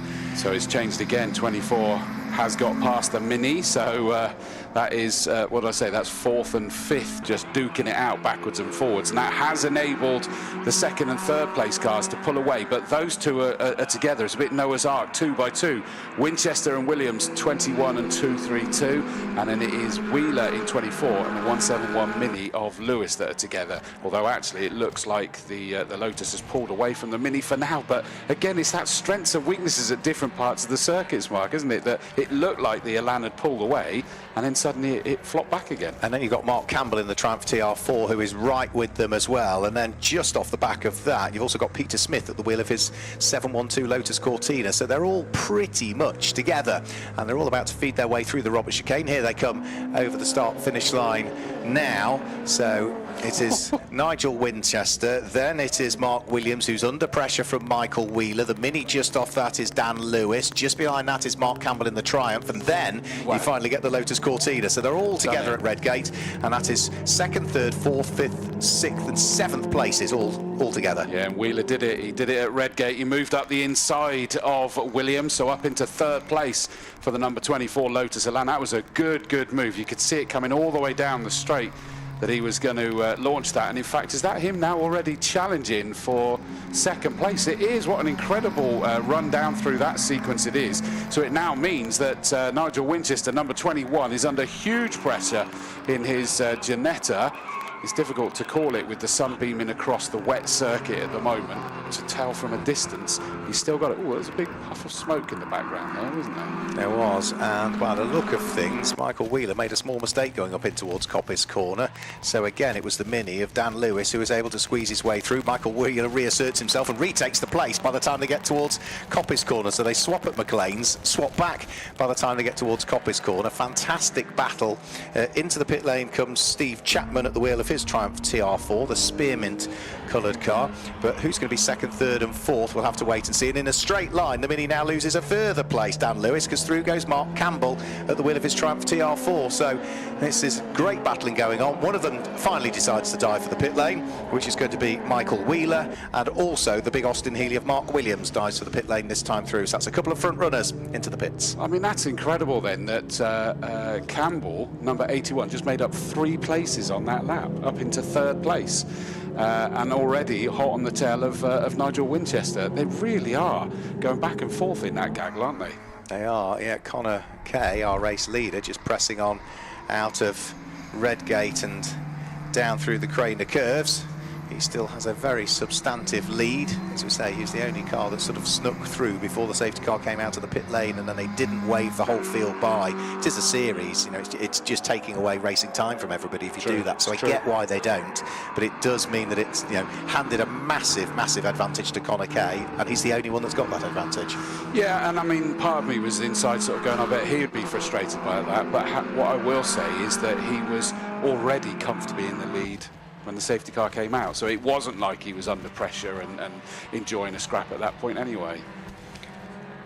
So Conor Kay is just coming through Coppice Corner now, the race leader, so he's the exit of Coppice and in towards what will be the Robert chicane is where you'll then find Nigel Winchester and co, so it's almost a full lap advantage. So here comes Nigel Winchester now over the start finish line. Back markers, one driver goes one side, Mark Campbell, other driver goes the other, and then Conor Kay comes past them both. So Conor Kay is now on the coattails of the car that's in second place, the Ginetta at Redgate Corner, and is about, if he can lap that Ginetta, to lead by a full lap with still 20 minutes of the race to go. We need to also think back to the future classics for a driver of the day from that one. Just suddenly being reminded. Oh, I'd forgotten about that. My phone's probably binging, but I tend to put it on silent when I'm in the commentary box, so they won't get hold of me. I think driver of the day, I think it has to be those guys, surely, doesn't it? Is that in the futures, is it? Oh, yeah. No, is that futures? No, which is correct. That's what we need, is futures. Then yes, I would agree. Do you reckon those guys? Yeah, okay. Yeah, I'll let you reply to the text. So, more cars to the pit lane. John McGurk comes in to the pit lane at the wheel of his Lotus Cortina. Car number 22 also dives to the pit lane that time through, which is going to be, where's 22? Armstrong that dives for the pit lane. But as for Conor Kay, has he now put a lap on absolutely everybody? We'll find out. Yes, he has by the look of things. So Conor Kay, I'm sure, will have lapped everybody. Yes, here he comes out of the Robert chicane, race leader. Car number 173 leads the way, Conor Kay. And Nigel Winchester's destined for the pits at the end of this lap, as is Dan Lewis at the wheel of the Mini. So that is now going to put Mark Campbell in the Triumph TR4 up into second place. Also into the pit lane comes Peter Smith. So these are cars that were in that gaggle all fighting for position. 3 of them dive for the pit lane. 1 of them doesn't, which is Mark Campbell. So he continues round. So, and Mark Halstead comes in, the car that was in the pit lane, and Mark Uker as well. So a few more making their way into the pit lane this time through. And in reality, these drivers are pretty much splitting the race into 2 halves, Chris. Yeah, and I always sort of think if I had a car, that's what I would want to do. I know that I forget which one of the drivers it was earlier. It was Conor Kay, wasn't it? Felt bad that who was it? Dominic Mooney got very little racing time because of the safety car, didn't he? And they try to give each other as much race time as they can. But yeah, splitting it largely down the middle makes sense. What have we got? So the pit window closes. How long did you say it was open for? 15 minutes. So it closes for the final 15. 2 3/4 minutes. Yeah. Fair enough. So there is the 171 Mini of Lewis that has been involved in most of the things that have happened. In fact, I mean, Conor Kay's still out. Here comes Conor Kay. So the 173 Lotus Elan is in, and just no pressure on them whatsoever. And Mark Campbell's in as well from second place. So that will be to hop out of the car and hand it over to Ben Ferguson for part 2. So there's still another couple of cars that we need to have in. We haven't had number 36 Andrew Garside in as yet. Don't think we've had Guy Connew and Simon Lewis in as yet. No, we haven't. At the wheel of their Jag. So in comes one of those that I was talking about. So that's Garside coming in. So how many does that leave that haven't pitted? It leaves 147 as yet to come in, which is Andrew Tate in his MGB Roadster. It leaves Guy Connew and Simon Lewis in the number 44 Jag as yet to come in, and it leaves 715 as yet to come in as well, which is Jake Kinley to take over from Callum Ray. But they've got a minute and 30 seconds to do it, and you got one in the gravel. We have. Where is that? That's just on the exit of Redgate. Yeah. Yeah. So the 444 car, sadly, into the gravel. That's from a bit further down through this order. Started in 30th, started by Richard Partridge. Have they pitted yet? Yes, I think they have, yes. So Yeah. that's Oliver Partridge that's behind the wheel. Problem is that I think that's far enough in the gravel. They're not going to easily Not get going to out get of that out. It's put gravel all over the circuit as well, and that might ruffle a few feathers with Partridge doing that. Where all? You do give me a tick. Here comes another Werrell special. I mean, come on, Safety when you've car. got a surname like Partridge, it's fair game, isn't it? Jesus. Ladies and gentlemen, this is why I have to go to counselling at the end of a season, because I have to listen to these jokes all year. Right, so safety car boards and flags are out. Safety car is just hanging fire to work out. Now this is challenging. At which point do they go out? They need a gap, but they also need to sort of know when to do it. Now, of course, the race leader is still in the pits. Connor Kay? No, he's back out again. Back out. No. Of course, this now means that the pit window doesn't close. Yes, in reality, it stays open to the end of the race now. So 147 is in. So that's one of those that we were expecting to come in. Andrew Tate. And then we've still got 715 to come in, which is Callum Ray. And I guess there's a reason why it stays open, is that you could be trying to really time it to the last minute, and suddenly the safety car goes out and you're over there having to come round at a reduced rate, and you miss getting in time because of the safety car. Yeah, absolutely. So that's why I think they do that. So just look how much gravel the car's put out. As it's spun, it's clearly just, there's been a bow wave of gravel, so it's all over the curb line, both the red and white painted curbs, all over the green painted concrete, but more importantly, all over the track at Redgate Corner. So there's a bit of sweeping up to do there. Well, the race leader has just gone past the end of the pit lane there again. But unfortunately, Connor Kay wasn't leaving a gap in between him and the back marker ahead of it. So there was nowhere for the safety car to safely pull out in front of it, which is a shame. So it's got a little bit tricky. It's kind of a self-police safety car at the moment, isn't it? It is at this stage, yeah. So safety car has sort of edged forward an extra couple of feet now, has it? It looked as if it was thinking of going, but it just wasn't safe to get between Connor Kay and the back marker that was ahead of him. Could have almost done with Connor just dropping back a little bit, but at the end of the day, he probably has just come out of the pits. He's not sure who's where, etc. at that point. I think the incredible marshals attempted to give the stricken car, the 444 car of Oliver Partridge, a bit of a shove forward there, but even the incredible Orange Army weren't able to get it moving, were they? You noticed that the car is numbered 444, but Oliver Partridge has got 555 on the back of his overalls. Oh, really? Yeah. Ah. And that's not as in the company that used to sponsor the Subarus in rallying, the cigarette company. Maybe they normally race separate cars. Yeah, possibly, yeah. So 16 laps completed by Connor Kay. Of course, we are under safety car whilst it is now finally out on track. And has it got out ahead of the leader? No, I think they've given up with that idea and have now just got the safety car out onto track to bring the race to a controlled status, and the half a dozen cars or so that are in between the safety car and Connor Kay will at some stage get waved by and have to catch the train back up again. Connor Kay's just going up towards Redgate Corner now anyway, so there's only half a dozen cars really ahead of him before the safety car. So there's not huge amounts of waving by to be done. What's going on in the Jaguars, I hear you asked, the Mike Hawthorn Jaguar Challenge? It's still, as it has been for all the race, I think, other than the pit stops, Darren McWhirter that leads the Mike Hawthorn Jaguar Challenge. Darren is at the wheel of the number 9 Jag Mark 1 Saloon. Running in 14th place overall, and did have about a 10-second advantage between himself and the Mark Pollard and Daniel Gannon car. Daniel will be behind the wheel of number 500 car currently, so that is second of the Jags, and third of the Jags is going to be number 37, and that will be Bruce McWhirter, who is the third of the Jags.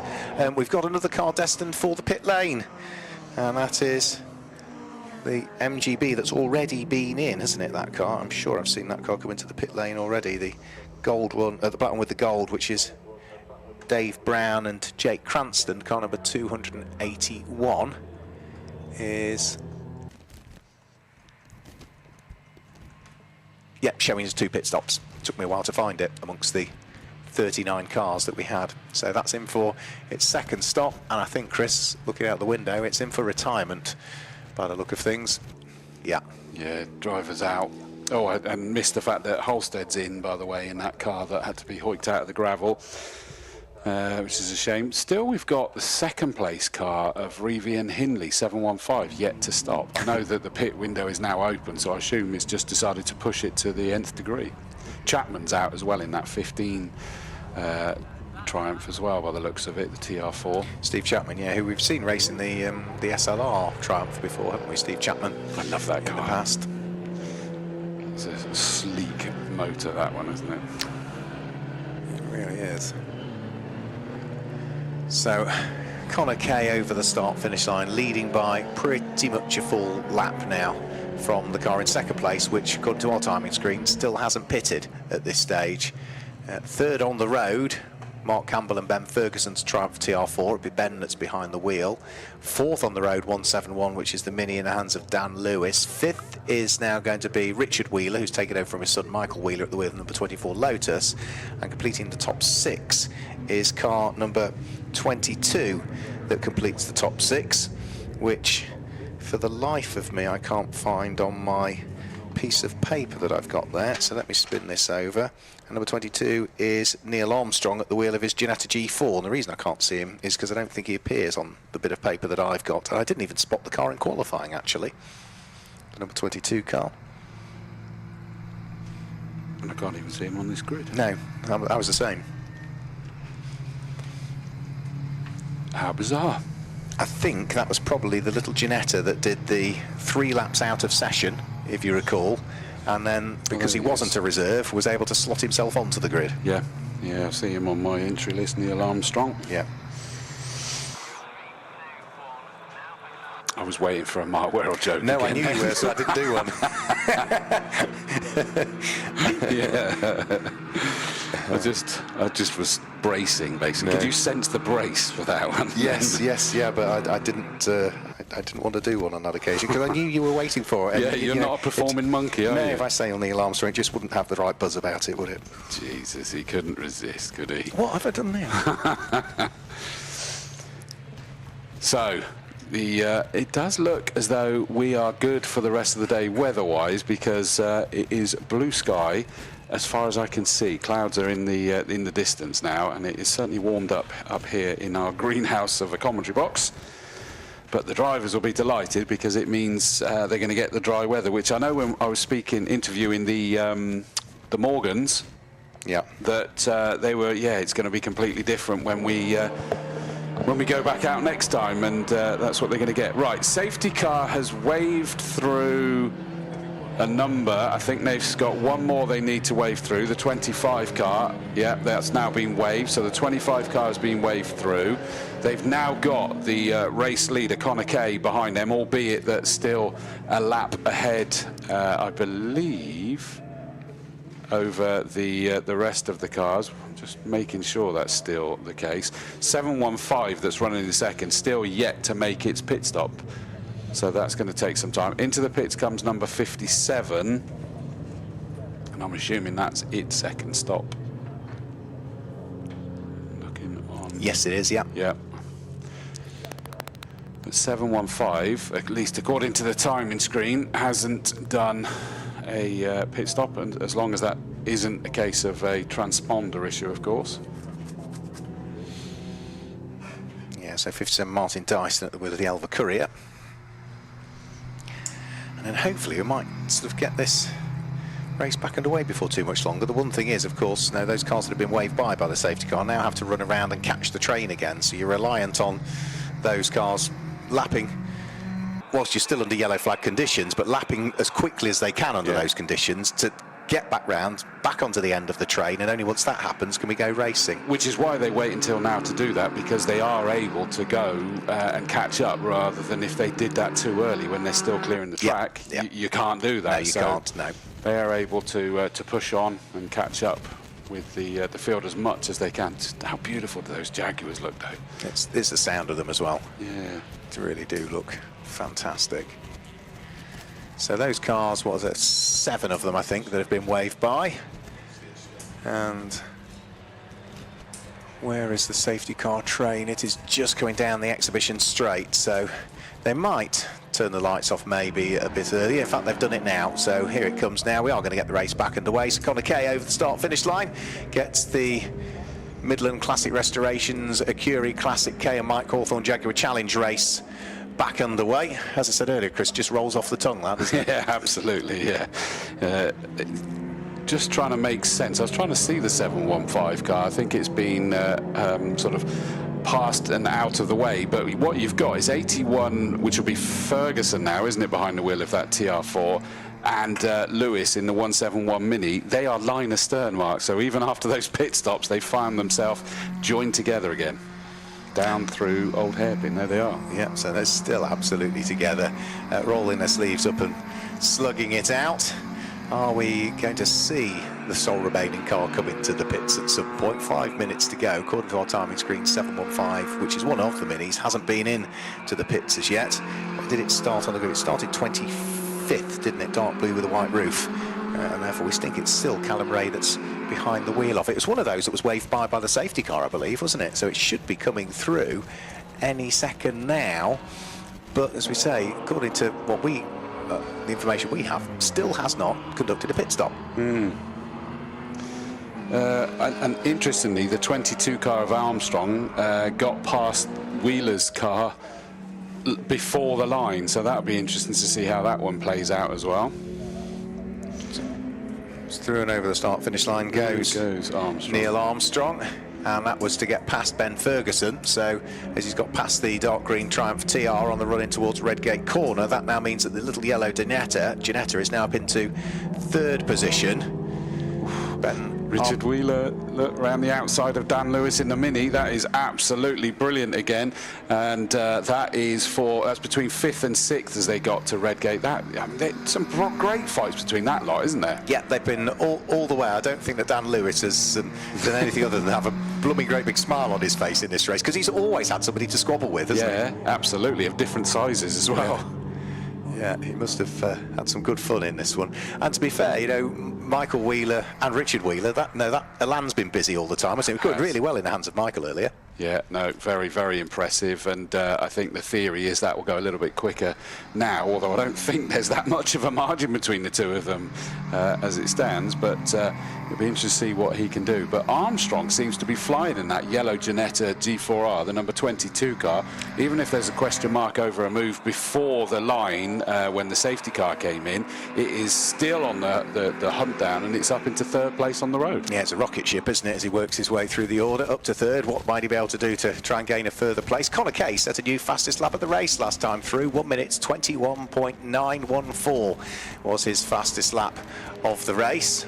And let's just have a quick look through. There goes Nigel Winchester and Chaz Mallard's Ginetta. That was featuring up there in the early stages, but maybe a slow pit stop from them, which is what's dropped the 21 down through the order. And the 715 Mini that is yet to stop has been passed by Armstrong this time round as they got down to the Redgate. The pass was done, so up into 2nd place goes Armstrong. Richard Wheeler moved up 2 places past the Triumph TR4 as well of Ferguson, so up into 4th place, and is now trying to hunt down certainly the 715 interloper car that is yet to pit, but also trying to see if he can get onto terms with the Armstrong Ginetta, and there was only under a second and a half between the two of them when they crossed the line last time.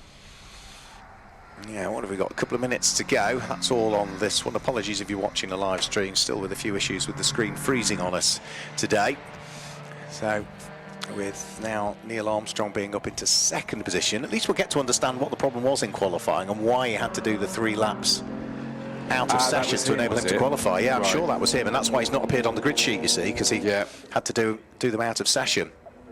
Connor Kay just heading up towards Redgate Corner now, and we've got an off. Oh no, and I'm afraid it's Richard Wheeler that's gone off in the Brisky Racing Lotus Elan. That's the exit of Coppice Corner where it's gone off, and into the pit lane comes also the Mini that we were talking about, which needed to come in. So finally, with 1.5 minutes to go, it's in. But if my reading of the regulations are correct, the pit window was extended until the end of the race. Yep. Although it's not saying pit open on the screen, but as I understand it, yeah, the regs are that it stays open. Yeah. Assuming that it is the same for this one as well, of course. So, yeah, I can see Richard Wheeler's car often in the gravel strap up there, still at Coppice Corner. So that is tumbling down through the order now. That was running in the top half a dozen. For Connor Kay, though, another new fastest lap of the race for him last time through, 1 minute 21.887, and that's largely because, of course, he's got plenty of clear tarmac after that safety car when he was at the front of the queue, and he's had all of this clear tarmac to accelerate into, and has just absolutely not eased off at all in the latter stages of this race. He'll be coming through to start his final lap of the race. Here he comes, through and over the start-finish line. He was handed a big advantage by where the safety car came out first time round, but that's, I think, in fact, no, he's come through now, and there's time on the clock still, and Chequered flag has come out at 30 seconds early again and caught us out yet again. So, yes, clock hadn't ticked to 0, but Chequered flag comes out slightly early. So Connor Kay wins the Midland Classic Restorations Ecurie Classic K element of the race. From in second place, Neil Armstrong, and in third place, the pairing of Mark Campbell and Ben Ferguson. Then it's going to be Dan Lewis, who was 4th home. 5th home is going to be 712, which is Peter Smith in his Lotus Cortina. 6th is 232, which is Mark Williams. And then it was going to be Nigel Winchester and Chaz Mallard, John McGurk, Andrew Garside. And then we'll have to see as to who finishes in 10th place. It may well be the first Jag home. It is. Yep, so it's Darren McWhirter, car number 9, that wins the Mike Hawthorn Jaguar Challenge section of the race and comes home in 9th position at the wheel of his Mark 1.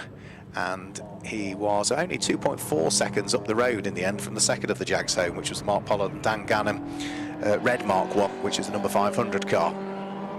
And third of the Jags home, just to pick up on that, will be Bruce McWhirter, still down in 16th place, a few places further adrift. Connor Kay, another new fastest lap on the final lap of the race, 1 minute 21.006, and also a spin on the final lap of the race for the other big Healy that we had in the entry list, which will be Simon Niesler, who was backwards at the Robert chicane, and I don't think it's going to be able to take the checkered flag.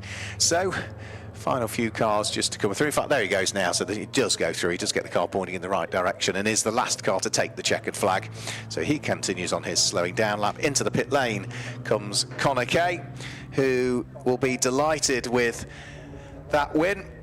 So we saw good things from Connor Kay earlier on in the Adams and Page swinging 60s. We've seen good things from him in the Midland Classic Restorations Ecurie Classic K. Might we see good things from him in the Lackford Engineering Midget and Sprite Challenge, because that will be the next race in which he'll be competing. I think he might have just driven straight through, however, so I'm not sure whether he's going to stop with you, Chris, or whether he's snuck through already. We'll have to wait and see, but we should be... He snuck through, unfortunately. Did he? I thought I saw him go through. Yeah, I just missed him down here. Yeah. So we'll just interview second and third, plus I need the number 9 car, don't I? Number 9 was the first of the Jags home, yeah. Right, I hope I haven't missed that one. It is a dark green car, very dark green. Is it? No, sorry. There's one that's already gone past me, so I'm hoping I haven't missed it. Is this it coming in now? Yes, it is. Fabulous, thank goodness for that. I shall just wave this car in as well, 2 seconds. Right, so we've still got 3, but we missed our race leader, Connor Kay. I did the same as the safety car, basically. Missed him there, so we'll start with the second place car. Neil, congratulations. Second place. I'll let you take the helmet off first of all, and we can find out everything that has happened, because that was an awful lot of work. We're assuming, are we assuming, Mark, that he started at the back of the grid, because he wasn't even on our grid sheet, was he? Well, he wasn't even on my grid sheet, no. So the story's to tell. It is. Well, it's one of those ones, I'm going to ask a very weird question that I feel like I should know the answer, but you weren't even on our grid sheet. Did you start right at the back? I start right at the back. What was the problem then in qualifying? Earlier on, we had quite a few problems getting the car to start, then to stay started. We think it was carburetor, it was still playing up a bit, but obviously it was running pretty well in the end. Yeah, absolutely. I mean, it looked phenomenally quick. It really did. I mean, especially in the second half of the race. Yeah, they're very quick cars, the G4Rs, and it's lovely to drive. Right? I mean, that was just immense fun, right? I had no idea where it was, but it didn't really matter because it was racing. Yeah. Well, that's why you asked me the question, where did I finish? Yeah, and it was second. That's exactly what it was. What about the conditions? They look like they're predominantly dry now? Yeah, they're pretty much dry. Yeah. I mean, the first few laps, I think, were a little bit tentative for everyone. But and then you figure out that actually it's pretty much dried out, you know. But obviously the stones on the circuit doesn't really help, you know. But anyway, change the line, but yeah, massive fun. It looked it. Well done. You got second place. Congratulations. Thank you. In third position, it was number 81, which was started by Mark Campbell. Mark, I'll start with you. I mean, you were that race between, what was there, probably about 4 of you racing backwards and forwards was colossal. It was amazing, actually. Yeah, the 4 of us were just swapping places. It was getting a little bit touchy-feely a couple of times, especially me and the Mini. The Mini was unbelievably committed to every corner. I actually backed out 1 or 2 because he was getting a bit too committed. I guess that's where its strength is, isn't it, in the corners? Well, obviously he was losing a little bit of pace down the straights, and his speed into the corner around it is amazing. And excellent, well driven, but yeah, fantastic, very exciting to see all these old beautiful cars getting driven so hard. It's amazing. Absolutely, it really was.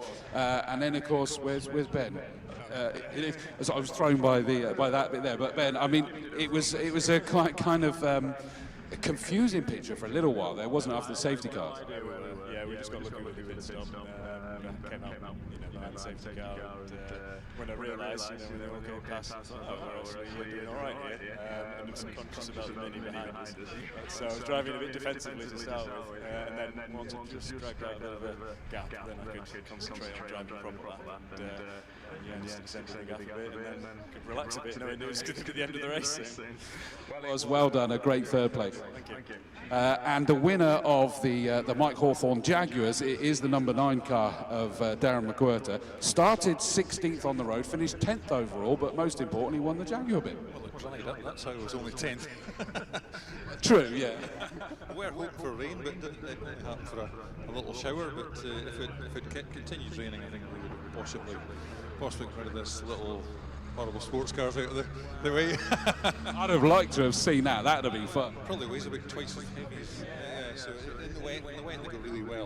I mean, 1,400 kilos. There's a lot of weight to throw about the track in the dry, but in the wet it's like driving a road car. So it's great, but that's a surprise. I always think I was watching them there and just going, they're just beautiful cars. I mean, how do they perform as race cars? I mean, you've kind of largely said about the fact that they drive like road cars. Yeah, you could easily drive it up the M1, no problem at all. You can soften it off. I mean, it was still set dry, but I mean, it's so heavy, even in damp conditions. There's so much weight to hold the back end down, where you see the looks of laps. The first couple of laps in Cortinas, you just start picking another one off. So, yeah. Anyway, next time. Absolutely. Although it must be quite difficult through the traffic with the size of it, though. If somebody comes in front of you, you're not going to stop in a hurry. You're going to go through them opposed to around them. Yeah. Well done, a great victory. Congratulations. So thank you very much to the winners. Connor Case quickly here. Sorry, Connor, I missed you come through, mate. So Connor, victory. Kind of a weird race for you, that one, really. Yeah, I think I got missed by the safety car at the start, which I didn't really know what to do then. I thought they might let some people pass. Yeah, and then it was good fun coming back through people, coming through the pack after dropping on the back of that. But yeah, like you said, a weird one. And I think the reality is it didn't really change anything because you were already comfortably in control before the safety car came out. Yeah, it's a shame that the Ginetta came off. He looked like he could, especially in qualifying, looked like he had really good pace. So yeah, that was a bit of a shame. But it was interesting at the start with the rain. So yeah, it was all right. Well done, a great victory. Thank you. So there we go. We did manage to catch up with them. You can hear the noise already. It is the Ram Air BMW Championship. So Mark, back to you. Thanks, Chris. Yep, so the Ram Air BMWs make their way onto the circuit for their first championship round of the 2026 season. Now, the driver that won both races at Donington Park last year is on the grid. That car is James Card. Now, Bradley, though, starts on pole position with Nathan Wells alongside him. And Jason West, who had problems in qualifying, qualified third, but the car put oil down everywhere, is alongside Luke Yeomans. James Card, last year's race winner, is on row number 3 with Paul Cook alongside. Graham Crowhurst, the champion, has got Joe Collier for company, and it's William Hardy and Dave Avis on row number 5. Row 6 sees Russell Dack line up alongside Giuseppe Collari. It's Anthony Unit and Steve Berry in the Mini. They're down row 7. Wayne Lewis and John Strickland, Sean Wortley and Dan Garnett, and then row 10 is Philip Woodward and Adam Hunt. Oliver Fowler and Matthew Hibbard are on row number 11. Aaron Clark and Josh Pearce Robinson line up on row number 12, and Ellis Warlock is on his own at the tail end of the field. That's the way that they line up. Now, this is a sprint race, so this is just a 15-minute race. We'll also see the Ram Air BMW Championship out tomorrow for a further race, and it does look as though whatever the problem was with Jason West's car in qualifying has been sorted, because I could see he is there on the grid.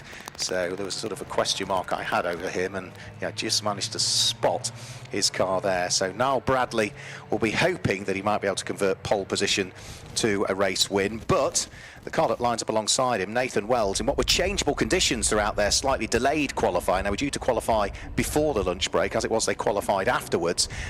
It's been a bit spitty and rainy. It's been dry and sunny, and then rainy, and then wet again, and then rainy and sunny again, all the way through their qualifying session. They were only separated by 59 thousandths of a second in qualifying. So Niall Bradley is the black, the grey and the Dayglow car. Nathan Wells is the white, the blue and the red, very reminiscent of the IMSA liveries of the BMWs that used to race out in America back 20 years ago or so. The two E46 M3s sitting down the front row of the grid. The lights go out, and it's the GTR spec car of Nathan Wells that just has his nose ahead of Niall Bradley, but he's on the outside line for Redgate Corner. Can he get the job done? He tries to sweep round the outside of Niall Bradley and just gets his nose ahead on the exit. So it's going to be Nathan Wells, I think, that leads onto the top of Hollywood for the first time as they dive their way down through the Craner curves. Niall Bradley has to settle for second place as the sun glints off the cars down through the Craner curves. They're all silhouetted. You simply can't see the colours of them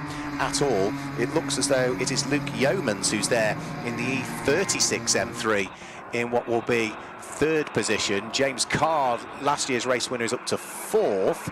And is that then Jason West in fifth position? No, I don't think it is. I think that might be Paul Cook that's there in fifth position. I thought I saw Jason West's car on the formation lap, but maybe my eyes deceived me. No, it does look as though he's down in sixth place, possibly, as they come out of Coppice for the first time and start to sprint their way down in towards the braking area for the Robert Chicane. Doesn't take long for these BMWs to do a lap. 1 minute 11 was the quickest time in qualifying, and here comes Nathan Wells now, already with a bit of daylight between himself and Niall Bradley, the Irishman, who sits there in second position. Luke Yeomans, James Card. It is then Paul Cook, and just behind Paul Cook is Graham Crowhurst, who's there next up. Jason West is there, but he is now down into 10th position and has lost 7 places from his starting position. So I don't think all is 100% well with Jason West's car still this time through. Giuseppe Collari in the early stages of this race is embroiled in a really good battle with Anthony Unit, who is right behind him. So Giuseppe Collari in the silver and the Dayglow liveried car, the very light grey car of Anthony Unit sitting behind him. Those two cars just diving their way down through Hollywood. We've got a spin, and I'm afraid we might have one in the gravel trap on the inside of the old hairpin. That's one of the minis that has gone for a spin there, and we'll try and pick out exactly whom that one is. So the screen has frozen again at the critical point of that car just going off, and therefore I can't quite work out which one it might be. I have a possibility. I think it might be maybe Ellis Warlock that's had the off, but we'll get that confirmed if he doesn't come through on the next lap. So Niall Bradley quicker than the race leader last time through. 1 minute 11.879 from Niall Bradley, closes the gap a little bit on Jason Wells. Then we've also got Graham Crowhurst at Redgate corner trying to dive up the inside of James Card and makes it stick. And then as contact, James Card is pitched into a spin by the number 33 of William Hardy that's behind him. So there's frontal damage to William Hardy's car. There might be some rear end damage to James Card's car where the two of them clattered into each other, fighting over the same piece of tarmac. But we'll wait and see as to whether they can both get going. I think they both have. And then there's still bits of BMW falling off cars, even when they get down towards the old hairpin that time through. As for the car that had the spin, I think it was 122 that had the spin, which would be Adam Hunt at the wheel of his Mini, and did get going again. James Card got going again, but yes, there is lots and lots and lots of tyre smoke coming off that car, so bodywork is rubbing on the tyre, and James Card will be destined for the pit lane. Is the other car, William Hardy, that made contact with him, also going to be destined for the pit lane with his frontal damage to the car. Leading pair over the start-finish line. Niall Bradley looks though he's quicker again than Nathan Wells this time through. Yep, the gap comes down by another whisker, only by a tenth or so. Fastest man on track is Niall Bradley. 1 minute 11.879. His car is circulating. In fact, the gap comes down to 0.9 of a second. Niall Bradley's transponder hadn't been working that lap, so by the time they then get it working and slot him back in correctly, it's not a 1 second gap, it's a 0.94 second gap that is there. But he's pushing hard to try and catch up with Nathan Wells that lies ahead. The two of them just working their way round through Schwantz Curve now, and into the pit lane does come with right frontal damage, the number 33 car of William Hardy, and I suspect we'll also see James Card dive for the pit lane with his bodywork rubbing on the rear tyre of his car, which would be the right rear where car-to-car contact was made up at Redgate on the previous lap. James Card is, yes, limping his way back into the pit lane now as well. So the two cars involved in the incident, both not into immediate retirement on the spot, but both limping back round and into the pit lane as the race leaders come up to complete what will be lap number 4 this time through. Nathan Wells still leading the way. The gap between himself and Niall Bradley, has it come down any further this time through? It has. It's come down by a whisker again. It's down to 0.8 of a second. Niall Bradley with another new fastest lap of the race. 1 minute 10.495 in his efforts to try and catch up with the race leader. Luke Yeomans is still having a good little squabble with Paul Cook over what will be 3rd and 4th position. And in fact, those top 4 cars all sit in Class A at the moment. Class B is being led by the car that's there in 5th place, which is Graham Crowhurst. And then there's another good fight just going up towards Redgate corner now. Jason West, Giuseppe Calari, and then the number 19 car in the hands of Anthony Unit. They are all fighting over what will be 8th, 9th and 10th places this time through, with 9.5 minutes of the race still to go. So Jason West's car has lost out to Giuseppe Calari, and now is he going to lose out also to Anthony Unit? Let's have a quick look. No, he still hangs on to the place. The number 76 car just ahead of the very light grey number 19 machine, the two E46 M3s. But Jason West is not going at the kind of pace that we have tended to expect from Jason in the last couple of seasons. All is not well with the car. Say, did we think deposit oil all around the circuit in qualifying? Whatever the problem was that brought him on a tow rope back into the paddock area at the end of qualifying has been sorted in inverted commas, but the car just doesn't have the raw pace we'd expect. Nathan Wells set the new fastest lap of the race last time through. 1 minute 9.905, extending the lead advantage up to 1.4 seconds. So, looks as though Nathan Wells has got a bit more in the tank should Niall Bradley throw everything at him. Looks as though Nathan Wells has just got a little bit more, and that qualifying pace just going to show how changeable the conditions were. Pole position was a 1 minute 11.2. Fastest lap of the race, Chris, 1 minute 9.9. We are now 1.3 seconds quicker than pole. Yeah, and I mean, we had the answer to the question is that it's completely dry out there. And I know that sounds like a daft thing to even question, but we were surprised earlier, weren't we, when someone was saying, no, the other half of the circuit was still wet. Not anymore, so they are pushing it hard. They are, and looking at the sky and the clouds, I think we're in for sunshine for the rest of the day. We've got a Mini out on circuit, which I think also might be destined for the pit lane before too much longer. We've had a change for 3rd and 4th as Paul Cook has gone through and ahead of Luke Yeomans heading up towards Redgate corner. But a Mini with lots of smoke, Chris, coming from the tail end of the car, is it? Oh no, it's right rear by the look of things. And that was the pole sitter Hibbard of the Minis.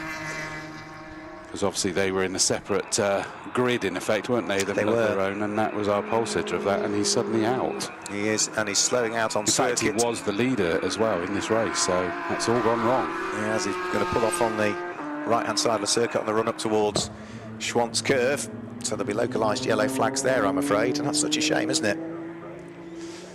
Yeah, and to back up your comment about Jason West not being quite right, his fastest lap time, 1:15.2, he's doing 1:17s now, and yet in qualifying, just before the issue, 1:13. Yeah. So he's nowhere near what he was lapping at, is he?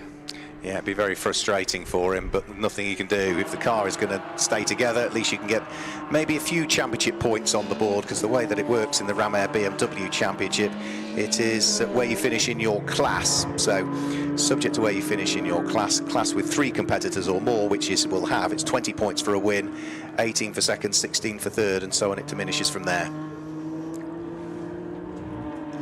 Now, Paul Cook, having moved up into 3rd place last time through, that now means that it's E46's first, second and third. The first of the E36's drops to 4th, which is Luke Yeomans, but he might have dropped to 4th. He's not giving up on his aspirations of getting back on the podium. He's hot on the heels, isn't he, round through the old hairpin? Yeah, well, not necessarily close enough to throw one up the inside, but he's putting pressure on him, isn't he? And he's trying to make sure that he knows that he's there. He's going to be putting his nose in those mirrors just about enough to not compromise his pace through the corners, his lines, but maybe just distract the driver ahead of him enough that he misses that braking point just by enough to throw him off the apex in the corner.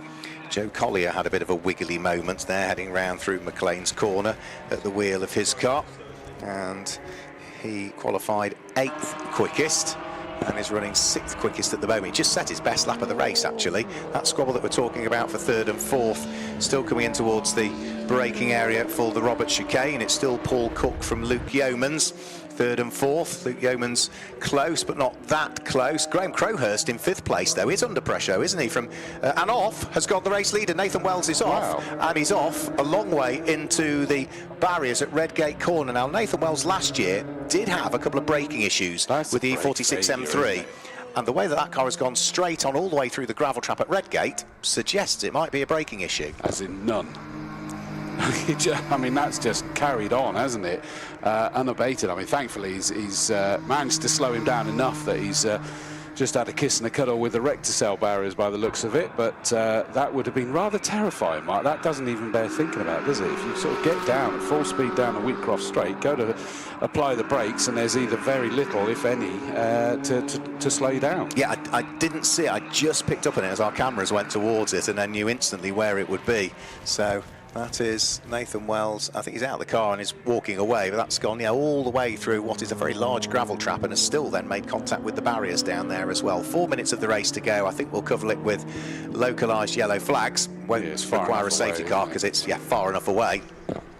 But that's him done for, I'm afraid. Over the start-finish line goes then what will now be the battle for 4th and 5th. Graham Crowhurst under pressure from Joe Collier. Joe can't do anything about it at Redgate, though, because of the yellows. Yeah, they just about got past the back marker, didn't they, before the yellow flags. So then we're looking on the stream that what was the race leader. Those recticell barriers are amazing, though, aren't they? Yeah, the way that they absorb energy is absolutely staggering. Yeah, see cars hit them and come away almost scot-free. And I'm afraid red lights are coming out, and red lights come out at 76% of distance, which means that we are beyond 3/4 of the race, and therefore that is highly likely now to be a result, I'm afraid. So maybe race control just waiting until it got to the 76% and then throwing the red flags, because we're already a little bit behind time. We've already pushed one race to tomorrow, and we've got some recovering to do. So if we can get sort of 3 minutes less recovery time, then that's not a bad thing. But unfortunately, what it does mean is that the drivers don't get their full race duration, but they will be back tomorrow as well. So red flags come out for the first Ram Air BMW Championship race of the season. Now Bradley, therefore, will be the race winner. Second will be Paul Cook, and third will be Luke Yeomans. All of those cars run in Class A. And Class B, Graham Crowhurst will be the winner of Class B. He finishes just off the podium in 4th overall, the champion from last year. Joe Collier will be 5th, and Giuseppe Collari will be in 6th place. As for other class winners, Class R 56 is going to be won by the Josh Pierce Robinson Mini. The R53 class will be won by Aaron Clark, car number 623. And then what else do we need to pick up? Number 666, which will be Steve Berry, will pick up the win in Class C. And I think the Class D win will go the way of car number 90. Will be the winner of Class D, which will be Dan Garnett at the wheel of his BMW 1 Series. But we'll confirm all of that as and when we can bring you the results, which will flash their way onto the screen as soon as is physically possible. Might just take a while longer because of this red flag. Chris Dawes is also going to make his way downstairs into what is now beautiful sunshine. Still not shorts weather out there for him. Can't put the shorts on yet, Chris. Don't want to see the legs anyway, to be honest. But the sun is shining beautifully now. But it is rather crisp out there still, as marshals head out onto the circuit. A little bit of debris just to pick up from the two BMWs that came together, that deposited itself down on the apex curb down at the old hairpin. And then we can move on then, once we've chatted to our drivers, to the next couple of races that we'll have coming up for you. Next will be the second of the Morgan Challenge races, and then what is now timetabled, from what we gather, to be our final race of the day, Lackford Engineering Midget and Sprite Challenge. So Nathan Wells' car down there in the barriers at Redgate Corner will get dealt with, will get dragged out of harm's way. Let's just confirm some results for you whilst they're doing that, though. Niall Bradley claims the win from Paul Cook in second place, who was 11.5 seconds back, but having a great battle with Luke Yeomans, who was third. Graham Crowhurst wins his class, finishing in fourth. Joe Collier, Giuseppe Calari, Anthony Unit, Russell Dack and Jason West are completing the top 9. And then you can see, once we get to Strickland and Lewis, who are next up, Sean Wortley finishes just outside of the top 12 in 13th position. Josh Pierce Robinson claims a class win, as does Dan Garnett and Aaron Clark, who finished 14th, 15th and 16th overall. And those were your results for the Ram Air BMW Championship. I don't think the cars have made their way down to Chris, so I think they have all been... Where did they all go? Did they all get waved straight through? Right, so we don't get the chance, unfortunately, to chat to Niall Bradley, to chat to Paul Cook, or to chat to Luke Yeomans. The reality is they carried on down and stayed in the fast lane, hoping that they'd be able to carry on. Ah, right, I see. And then, of course, and then because they're at one end of the pit lane. So they were just waved in, and we could leg it down there, but you know Murphy's Law is they'll be waved straight through from the assembly as well, so sorry we missed them. It saves you running as well, doesn't it? He's taken the headset off so that you can't reply, but that's probably a good thing.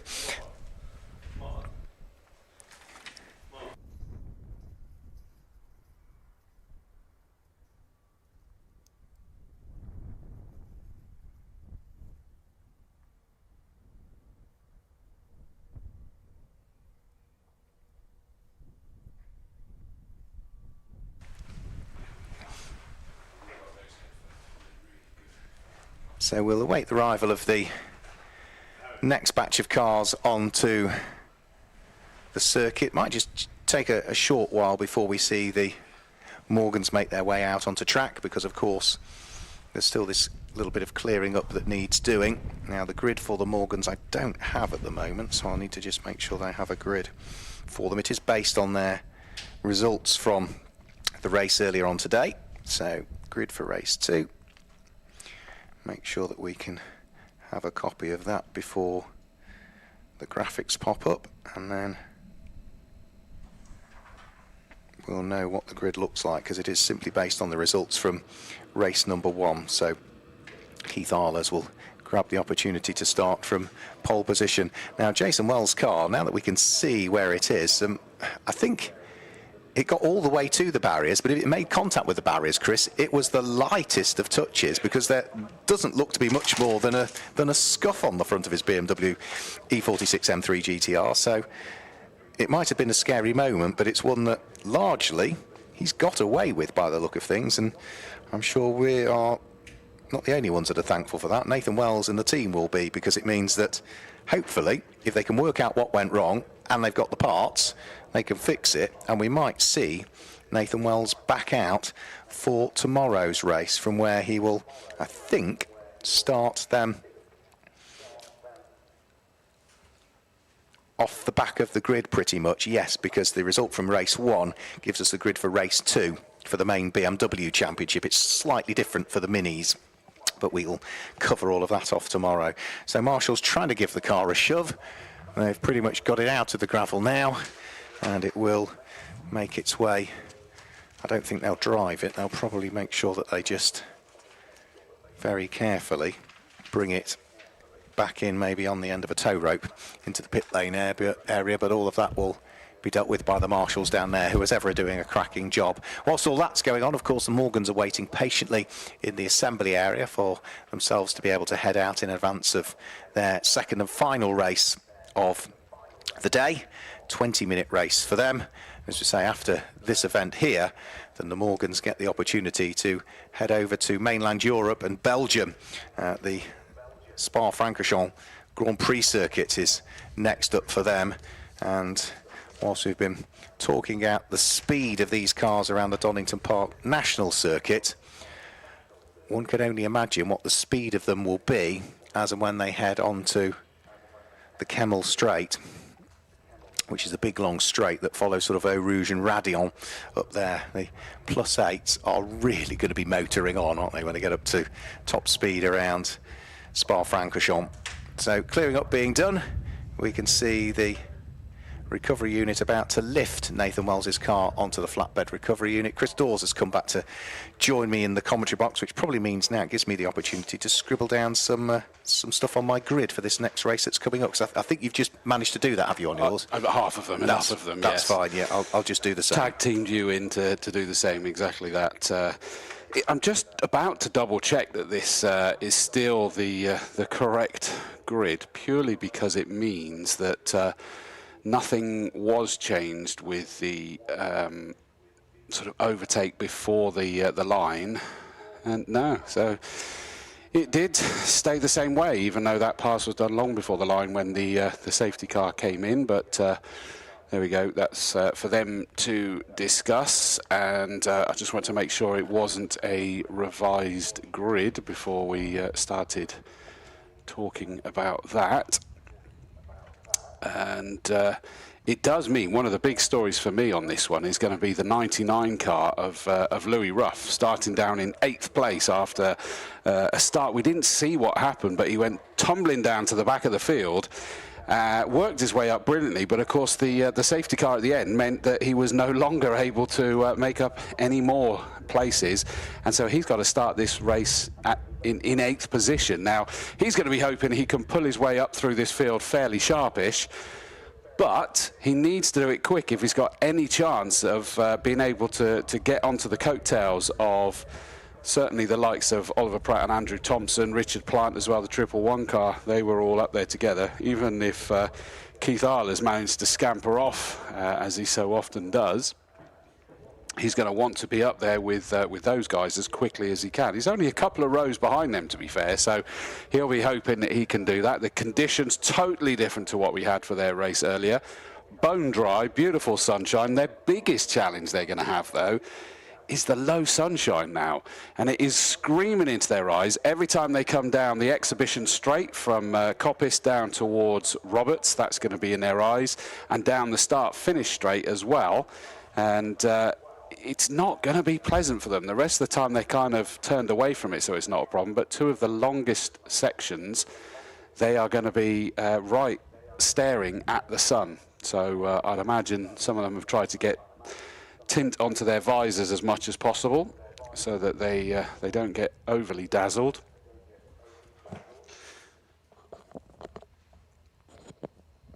The field is all lined up on the Melbourne Loop, which is where, when we're on the National, for those who don't know, they line them up on the Melbourne Loop to be released from there onto the to the grid, but still waiting patiently as the stricken BMW is about to be lifted up onto the flatbed. So it's obviously done a little bit, well, how's he saying that? It's still in the gravel enough, isn't it? So I was about to say maybe has done enough damage to the front that it can't freewheel. It just depends whether it's the gravel that's causing the issue more than anything else. Yeah, so it's just slight delay, isn't it? Now, one good thing is that at least the sun is shining now, because it was looking pretty miserable earlier. It's still cold out there, I guess, though, is it? Yeah, it is. But my point being is that it's going to be hell for them now, coming down the Exhibition Straight and the Wheatcroft Straight. It is, yeah. It is. It's right in their eyes. Right in their eyes. Yeah, it's not going to be easy to see, is it? No. I had it, driving up this morning from Wiltshire, is that as soon as the road aimed anything towards the east, it was dazzling, because of course it was still really low sun at that time of the morning. And they now got it at the tail end of the day. Don't forget, of course, clocks do change tonight. They go forward, so what you think is going to be, say, 8 o'clock tomorrow morning is actually 9 o'clock, and we'll already be underway. So yep, absolutely. Be careful. Make sure you get here in plenty of time. Do you know what I hate when the clocks change, though? Is that all of these smart devices automatically update, I assume. And that's my problem. They go, but has it? Yeah, and then you go, right, I know what I can do. I can go and look at the microwave clock, because that isn't auto. And the one that I used to hate is the one I can trust the most now. Have they updated? It's also, you set your alarm for the morning to get up, knowing full well your device should have auto-updated. But will it? But will it? And in which case, if I'm not in the commentary box, if I'm not in the commentary box tomorrow morning, did it need to be on Wi-Fi to automatically update, or will it do it anyway? Yeah, you kind of question and re-question absolutely everything. But make sure you're here an hour earlier than you expect tomorrow. Yeah, and then you need to work out how to change the time on your car again, on your vehicles. Yeah, the motorhome always stays on British summertime, because it only really gets used for mainly British summertime. Yeah, the Porsche, you've got a little button which just moves it from British summertime to GMT. Nice. And the other car hasn't got a clock, so it doesn't matter. So yeah, 7.3 degrees out there. 5 o'clock, it's due to go down to 6.5, and then by 6 o'clock it's down to 5.2 degrees. So it really is going to chill off. Once that sun starts to go down, it really is going to be rather chilly this afternoon, one would have thought.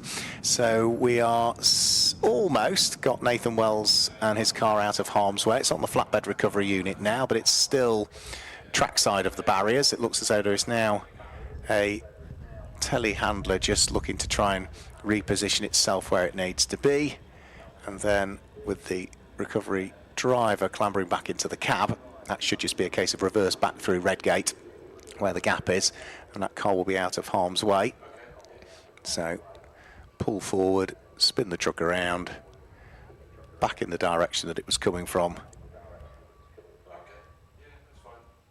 in towards Redgate, and then from there it will make its way round into the paddock area, where it will be deposited at scrutineering, one would have thought, so that the scrutineers can just inspect the car and just have a look as to exactly what may have caused the incident in the first place, and then once they understand it, they'll release it to the team, and the team will hopefully be able to repair the car overnight. Say there's no bodywork repair I think needs doing to it. It's just whatever caused him to go off straight on and all the way through the gravel trap, which to me can only be some sort of braking issue with the car. Then hopefully they can sort that and we can see Nathan back out tomorrow. But I do recall he did have some braking issues with the car last year as well at one particular event.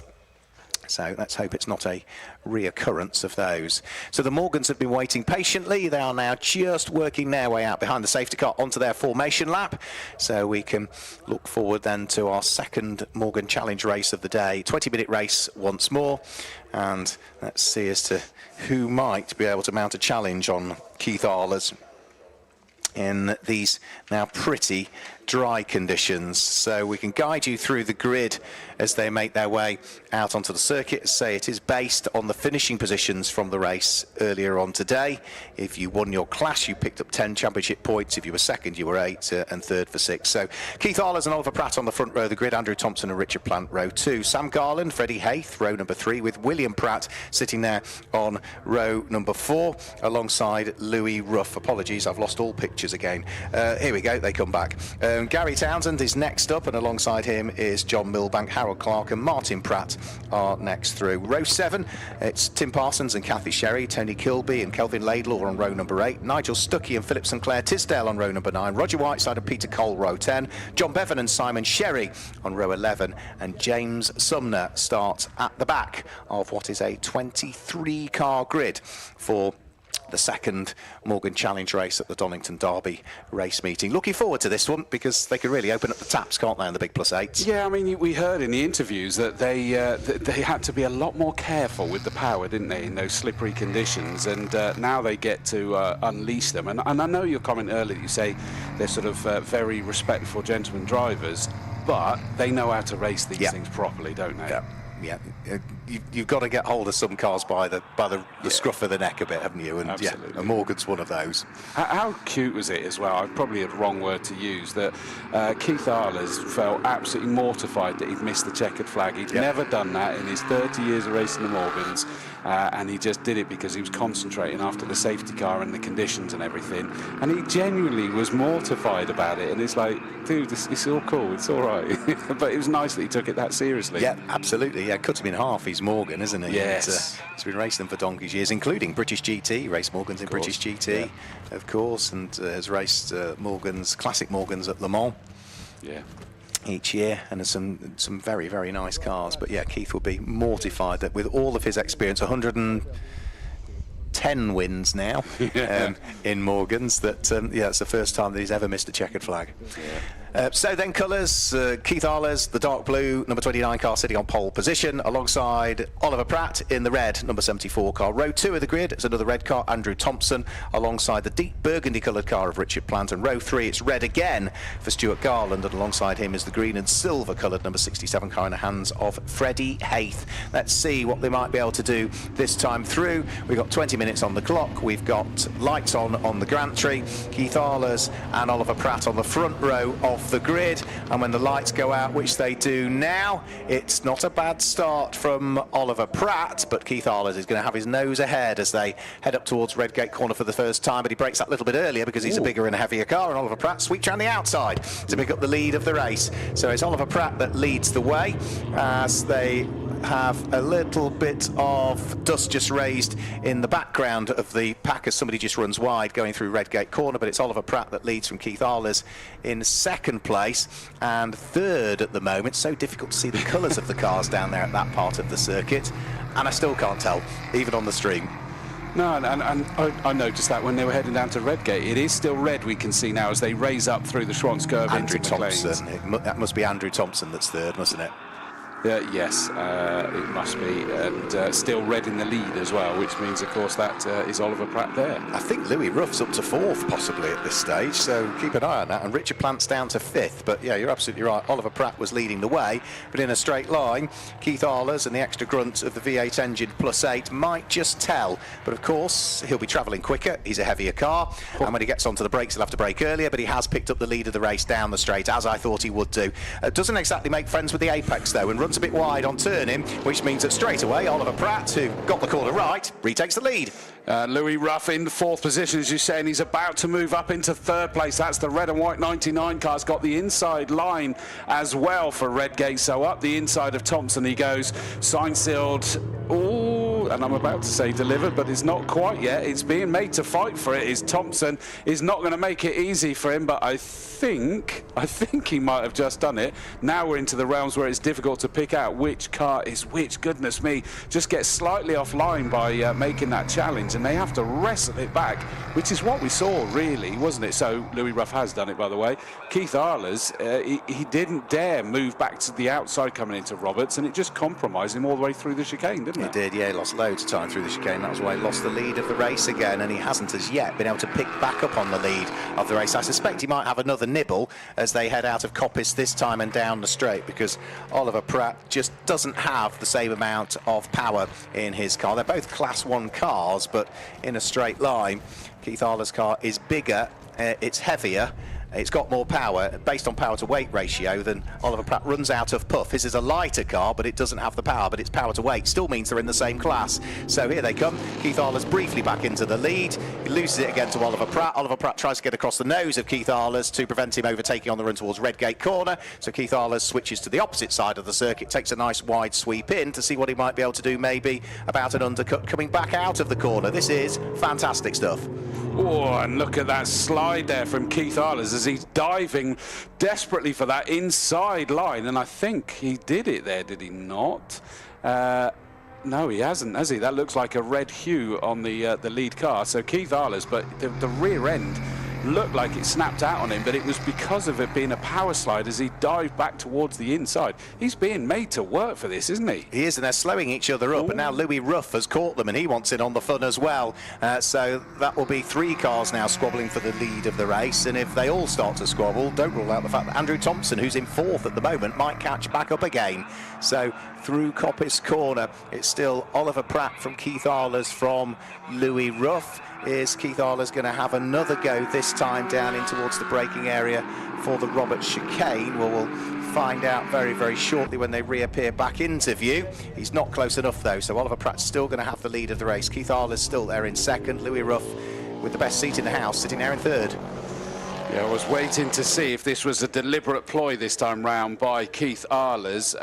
He didn't, not so much this time. I wondered whether he was going to do the old karting move of, instead of compromising his line through the chicane, just drop back enough so he could take his own full-speed racing line through Roberts and be full chat onto the Wheatcroft straight and power past him. But it didn't quite work this time, so I wonder whether it's more a case of just giving himself and the car and the tyres and whatever else a little bit of a break this time. Lock, reload and go again. What a gaggle heading down towards Redgate at the moment as well. Yeah, I think that's Richard Plant fighting away with the likes of the number 12 car of Sam Garland. In there also was the Primrose coloured car as well, which will be Tim Parsons. So that's a good little fight for 6th, 7th, 8th and 9th place, because I think Gary Townsend's also involved in that one as well. So that's a good fight down through the Craner curves and through the old hairpin. They will work their way. Now, Oliver Pratt last time through set the fastest lap of the race. 1 minute 17.222. That was half a second quicker than the race leader Keith Arles, who doesn't seem to have a huge amount that he can do about retaking the lead at this stage, and that's largely because Oliver Pratt is just making sure he keeps him at arm's length as they come over the start-finish line and head on to lap number 5. Yeah, and it's almost got that feel that he's gaining in confidence the longer this is going on, but equally, is it just a prowling lion that's just behind Oliver Pratt? Keith Arles, as we say, he's won over 100 races, and we know how good he is, how strong he is. You could tell, though, as he got out of the car, it's very cold for them out there, Mark. He was positively shivering as he got out of the car. So, having been just stood out there at pace with nothing protecting them in these cars, it's got to be brisk. Yeah, it will be. It'll be very chilly, won't it? Slightly warmer than a single-seater, maybe, but not much.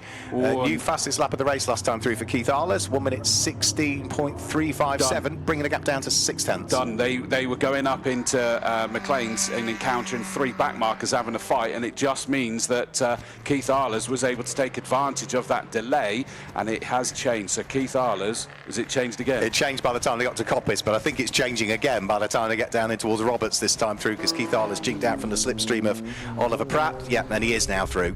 Yeah, Oliver Pratt will be really frustrated because he got totally compromised with the back markers, which meant that Arles was able to go for the gap that was there for him and not for Oliver, and now he's got that one sticking as he goes down the start-finish straight. Keith Arles still going defensive though, so that could compromise him through Redgate, which then means all the way down through the Craner curves, but it'd be pretty brave to make a move down at the old hairpin.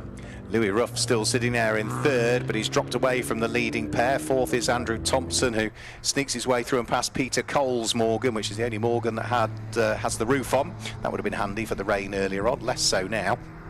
But at least he'll be a little bit warmer with the roof on his car. And then it's William Pratt completing the top 6s, Sam Garland at this stage. But Keith Arles and Oliver Pratt are having a brilliant ding-dong battle out there. They've still got 12 minutes of this race plus a bit of change to go. Yeah, and even though Arles in the lead, just watching them go up to McLean's, they're still absolutely glued together. And there's no escaping this time round by the looks of it. Louis Ruff, as you say, has fallen away from the two, hasn't he, at the moment? And he's going to want to get involved, but sat there in 3rd place. And that is not just on the road, but in class as well. And as you said earlier, Mark, they score the points in the class, so he's going to want to get involved in this tussle somehow, isn't he? Oh, and we've now got to change back again for the leaders. They came into our view onto the start-finish straight. I know you didn't see that on the screen, but we just suddenly saw it came straight into our line. I'm not quite sure what happened there, but Keith Arlers, I would imagine, felt the need to go defensive again, which really does compromise that big car, doesn't it? It does, yeah. So he's now looking to try and retake the lead of the race again, away from Oliver Pratt. They've had half a dozen times each that they've led the race at various points. We've still got over 11.5 minutes of this race to go. They've completed now 6 laps of it. There's further traffic as well that needs dealing with. Oliver Pratt will be the first of those to meet that little bit of traffic, and they should meet it on the run up towards Schwantz Curve, one would have thought. Yeah, Oliver Pratt nips up the inside at Schwantz Curve of the back marker. Keith Arlers decisively decides to go through as well, so they are still together for the lead. Yeah, they were not prepared to wait for that one, were they? That was on the Schwantz Curve. That was that they made sure that they scythed up the inside of that back marker, and you look at how close they are. There's no surprise that they did do that as quickly as possible, but Keith Arlers down the exhibition straight. We know he's strong down here. They'll be arriving in your background any moment now into Roberts. There they are, defensive line this time by Oliver Pratt in the red car number 74, so that makes sure that Keith Arlers just had nowhere to go. Brilliantly done there by Pratt to just remove the possibility of any kind of sneaky snifter. Yeah, and with the big heavier car being Keith Arlers, he's got to get on the brakes that little bit earlier again for Redgate Corner, so Oliver Pratt knows that he's not particularly going to be under pressure there. You could see him soaring away at the steering wheel just to try and keep the car beautifully balanced on exit. He was putting the power down, a tiny bit of power oversteer, but just beautifully controlled with a dab of opposite lock here and there. There's 2 more back markers as well that will need picking off before the end of this lap, so they are out of the old hairpin and working their way up towards Schwantz Curve. Oliver Pratt still leading the way from Keith Arlers, but they're going to meet the back markers slap bang in the middle of McLean's corner, are they this time through? And Oliver Pratt can't get past the back marker before McLean's. He's going to have to wait until the exit of it. He sneaks through, Keith Arlers sneaks through. There's then the other little bit of traffic which they will meet slap bang in the middle of Coppice Corner, and again, no, thankfully I think they're going to meet that second bit of traffic on the exit of Coppice, so that shouldn't compromise either of them this time through. But Keith Arlers is drawing himself alongside almost Oliver Pratt. He's in the slipstream. Is he going to have the grunt to go by and running towards the Robert chicane this time through? He is close, but he's not close enough. No, it was going to be a tight line for him then, wasn't it? But I tell you what, he had a really serious look up at Coppice as they got into the first part of that right-hander. He's not playing Mr. Nice Guy anymore. He's got his elbows out, prepared to get involved. Louis Ruff is only just coming across the line now. Now, is there a slight issue with that car? I would say yes, Mark. He's 3 seconds off of his best lap time in this race, and it didn't sound full chat as he went across the line, and he's going to have Thompson closing back in on him at this rate as well, so maybe a slight issue for the 99 car now as well. Well, let's hope not, because he had trouble in the first race where he had some sort of issue on the first lap which lost him 17 places. He was hoping for a better run this time through, but I suppose you've got to take the rough with the smooth, haven't you, on some weekends? We're all we're 8 laps into this race. We've still got 8 minutes 50 left to go. The leaders are already making their way in towards Coppice.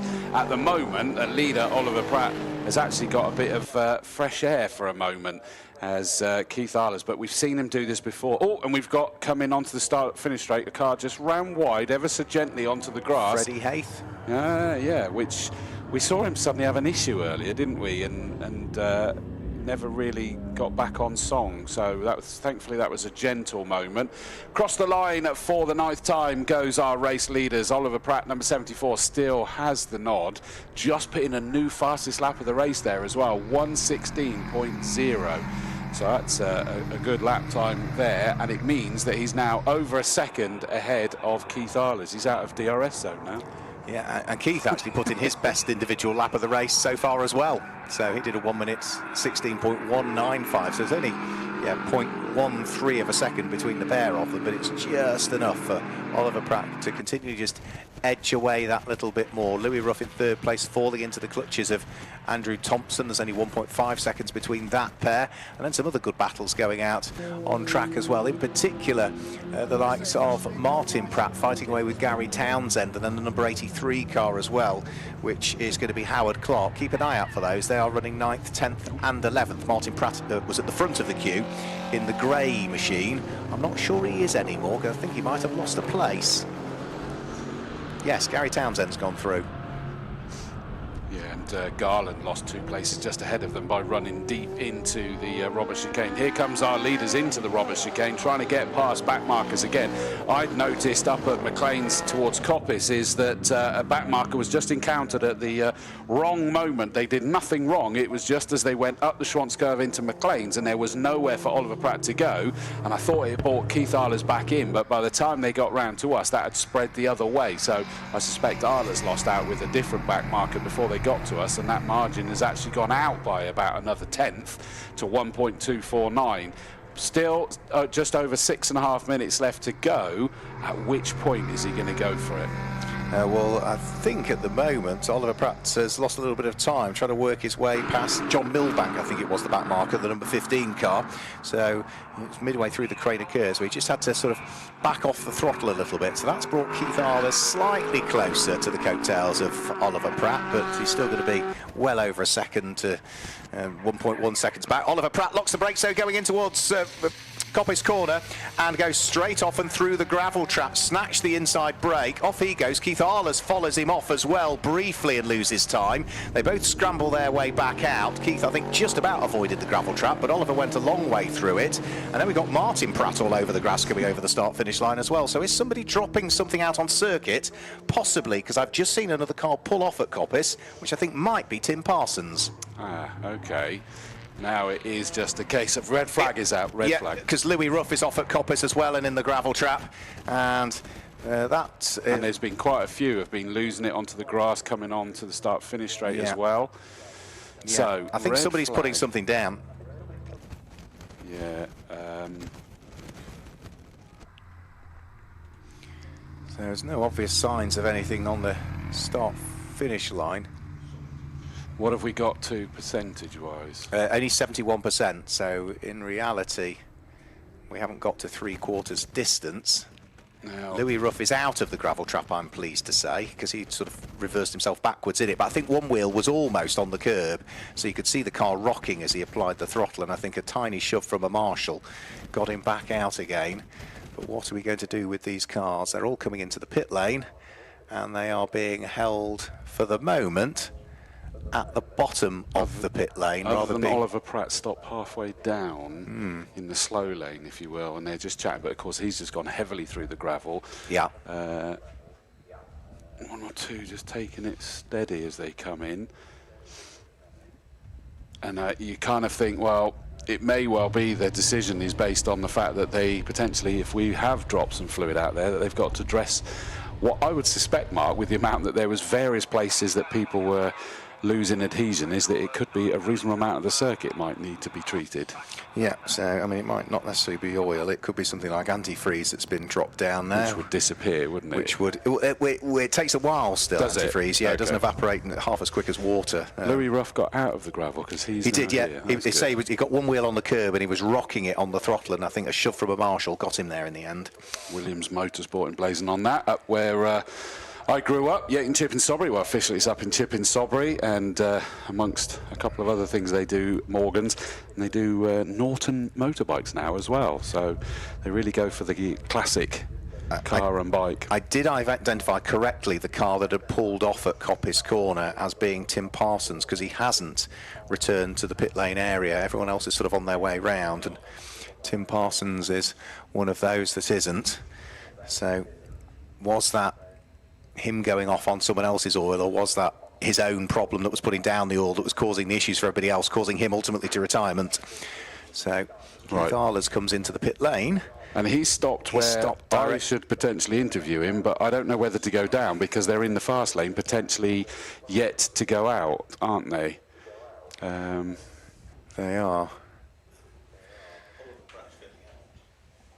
Yeah, Oliver Pratt out of his car. It could well be that Oliver Pratt may have won this, because on the screen it's showing that at the moment, but we just don't quite know what. Yeah, well, there's no checkered flag shown on the screen as yet. So for the moment, looks as though Oliver Pratt was leading when the red flag came out, and therefore potentially could be the winner from Keith Arlers and Louis Ruff. If that's the case, Andrew Thompson would finish 4th and win his class. Will Pratt would be 5th. Richard Plant would be 6th and win his class.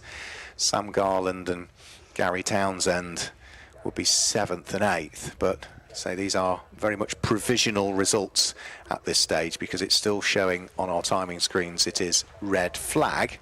I think the timekeepers are in the process of resetting the computer, because the red flags came out at 71% of distance. It's now showing on the timing screen 100%. So they're clearly resetting something, but we don't know. I don't think the marshals know as yet, because race control simply haven't confirmed anything. Keith Arlers is still directly below our commentary box, crash helmet on, waiting patiently behind the wheel. Whereas we know that Oliver Pratt is out of his car and is standing down in the pit lane. So Chris is getting himself ready for a podium, but we also might need to get ourselves ready for a tiny bit more racing. But yeah, there is now dust going down on whatever has been deposited on the circuit. So the marshals, who did a chunk of sweeping and putting the quick dry down earlier on, are now tasked with doing the same, and just depends how far around the circuit all of this needs doing. At the moment it's on the run up towards Coppice where the dust is being put down, round Coppice itself as well. There is also some treatment to the tarmac being done there. There's also some gravel that will need sweeping up from there as well, from where one of several cars had the problem. So it wasn't just Oliver Pratt who was leading the race that went off. I saw the snatch brake and then saw him go off, and wasn't sure if it was a braking issue, but then Keith Arlers followed him off, and then we saw half spins for other people and a spin into the gravel for Louis Ruff, and it then became quite apparent that, yeah, there was something that had been put down on the track up there, and depending on where you were when it went down, you were either the first to meet it or one of the later ones to meet it, and therefore you had a bit of advanced warning from what was happening ahead of you. But there is a lot of quick dry, cement dust, whatever, being put down on the run up in towards Coppice Corner, which is a blind entry as well. So it's a blind entry into that corner, double apex right-hander, where you clip the first apex. You really don't worry about the second apex. You're almost in the middle of the track at that point, because you're concentrating on the exit point. But if there were other cars that were spinning ahead of you, sometimes you might not have even seen them, because in a Morgan where you sit low, and the way that the gradient raises up towards Coppice, you simply wouldn't see what was ahead of you. So marshals working hard to treat that. The Morgans themselves are now, Chris Dawes, if you can hear me, being ushered into the Parc Ferme area. So Oliver Pratt has already left the scene down in the pit lane. Keith Arlers is down there chatting to Chris Dawes. So as and when, Chris, you want to, you can come in on the radio mic and tell us what the conditions were like, or at least Keith Arlers can tell us what the conditions were like out there on circuit, because they certainly deteriorated. Yeah, it looks like they are now being sent back to the assembly area. The only driver we're going to be able to catch up with is Keith Arlers. The others have already gone down. I think that it must be that Oliver Pratt has an issue with that car after going off so far off into the Kitty, because they're pushing that one down. But yeah, they've called that one. I think there's a reasonable amount of, I've heard it, antifreeze and potentially even body parts, not body parts, car engine parts or whatever. Sorry, it's a whole different film, that one. But it looks like they've called this race now.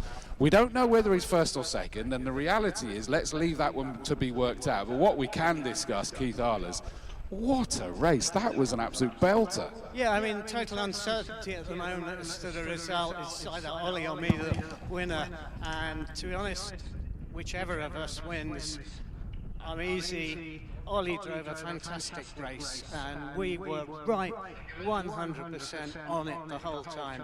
I got him a couple of times. He got me back very, very quickly.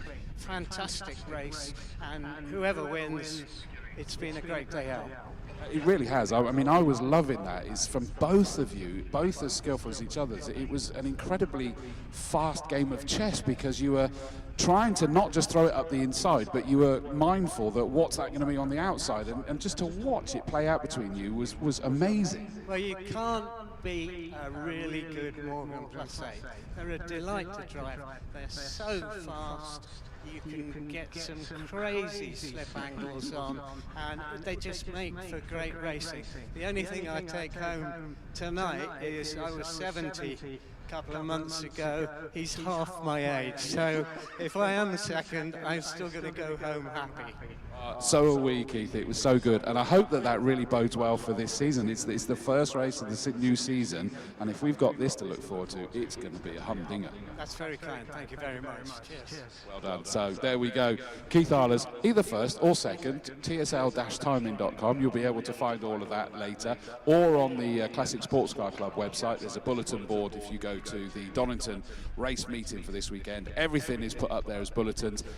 We'll be looking to find out what the final outcome of that was after they've worked it all out. But what an incredible duel that was. That leaves, by my reckoning, just one more race to go today, what with the Jaguars being postponed till tomorrow morning. So I'll throw you back up to Mark to fill you in on what we've got left to come. Thank you, Chris. Yep, so one more race to come, and that will be for the Lackford Engineering Midget and Sprite Challenge. You had a qualifying session earlier on today. We might have seen some of the drivers out in things like Classic K and Swinging 60s earlier on today, but most of them we won't have, so we can guide you through the grid as and when the cars head out. They're all waiting patiently on the Grand Prix loop at the moment to be released as and when all of the residual sweeping up has been done by the marshals. Our champion last year was Hugh Simpson, so he proudly carries the number 1 on his car. He was the champion overall when you look across all of the classes. He was running in Class D last year and was actually having some good battles with Dean Stanton on several occasions. Took numerous class wins throughout the year. His best overall finish, bearing in mind his Class D car, was 3rd, and it wasn't just once he finished 3rd, it was 3 separate occasions he finished in 3rd. He was 4th, he was 5th several times, a few 6ths as well, in what was a solid season for him. So he ended up as the champion on 110 championship points. He was the only driver that was north of 100 championship points. Paul Sibley won every single race in his highly modified Class A car. He was 2nd in the championship overall, was the Class A champion last year, but Paul isn't with us for this weekend. And it was one of the historic class cars, Mark Turner, who was 3rd in the championship. He was on 96 points, so you think it's 110 for the winner, 98 after a full season of racing was this, with drop scores taken into account, 98 for 2nd, it was 96 for 3rd, 4th in the championship was 92, 5th in the championship was 88, and 6th in the championship was 84. So it's all quite close after a full season of racing. And as we say, it does take dropped scores into account. Not many drivers had to drop scores last year. I think there were only 2 drivers that had dropped scores that needed to be taken into account, because it's a 12-round championship this year, and you count your best 10. So in other words, there's 2 rounds that you can drop in terms of your worst score, as long as you are not disqualified from those rounds or pick up any behaviour warning points in some championships. I'm not sure whether they apply in the Lackford Engineering Midget and Sprite Challenge, but yeah, any other race you either don't enter or retire from or get a poor result, you drop your worst 2 scores in the championship season. And the number of starters varies. The number of points, I should say, varies depending on the number of starters in your class. If there's 3 or more starters in your class, it's 10 championship points for the win, 8 for 2nd, 7, 6, 5, 4, 3, 2, and so on down. If there's only 2 starters in the class, it's only 9 for the win and 7 for 2nd. And if there's only 1 starter in your class, you only pick up 7 points. That is the way that it works. 1 point also for setting the fastest lap in your class as well. That will be up for grabs in this race here. We mentioned the class structure during qualifying, but if you have joined us on the stream, we didn't bring you live qualifying. Class structure really is based on the modifications to the cars. So Class A is for fully modified cars. There is no Class B. Then you have a Class C, which is for midgets and sprites that comply with the Swinging 60s regulations that we saw earlier on today. Class D is for road modified cars. Class E is for race modified cars, and then Class H is for historic cars as well. It doesn't stop you entering another another car, but that would drop into the invitation class, and that is for cars that are invited at the discretion of the championship organiser. Now, this particular championship has been running for a very, very good number of years. I think next year they'll celebrate 50 years in this championship. I think it's 49 years this year of racing in the Midget and Sprite championship. First started in 1977, and it doesn't just cater for MG Midgets and Austin Healey Sprites. It also includes some of the historic bodied versions of these cars as well. So in other words, Ashleys and Lenhams and Sebrings and Speedwells, and I suppose WSMs and Arcleys you could add into that as well. So it's not just for the typical MG Midgets or Austin Healey Sprites. It caters for all of those other bodied versions that existed out there as well. I think the marshals are nearly done now with the clearing up, so I think there's just a little bit more residual sweeping up being done of the gravel that was deposited onto the tarmac up there at Coppice, and then we should hopefully get the thumbs up that we can get the cars released onto their formation lap in advance of what is a 20-minute race for them, and will now be our final race of the day, because as we have already mentioned, the final race of the day, as was originally timetabled, the Alfa Lexus law firm Jaguar Championship, will not be taking place today.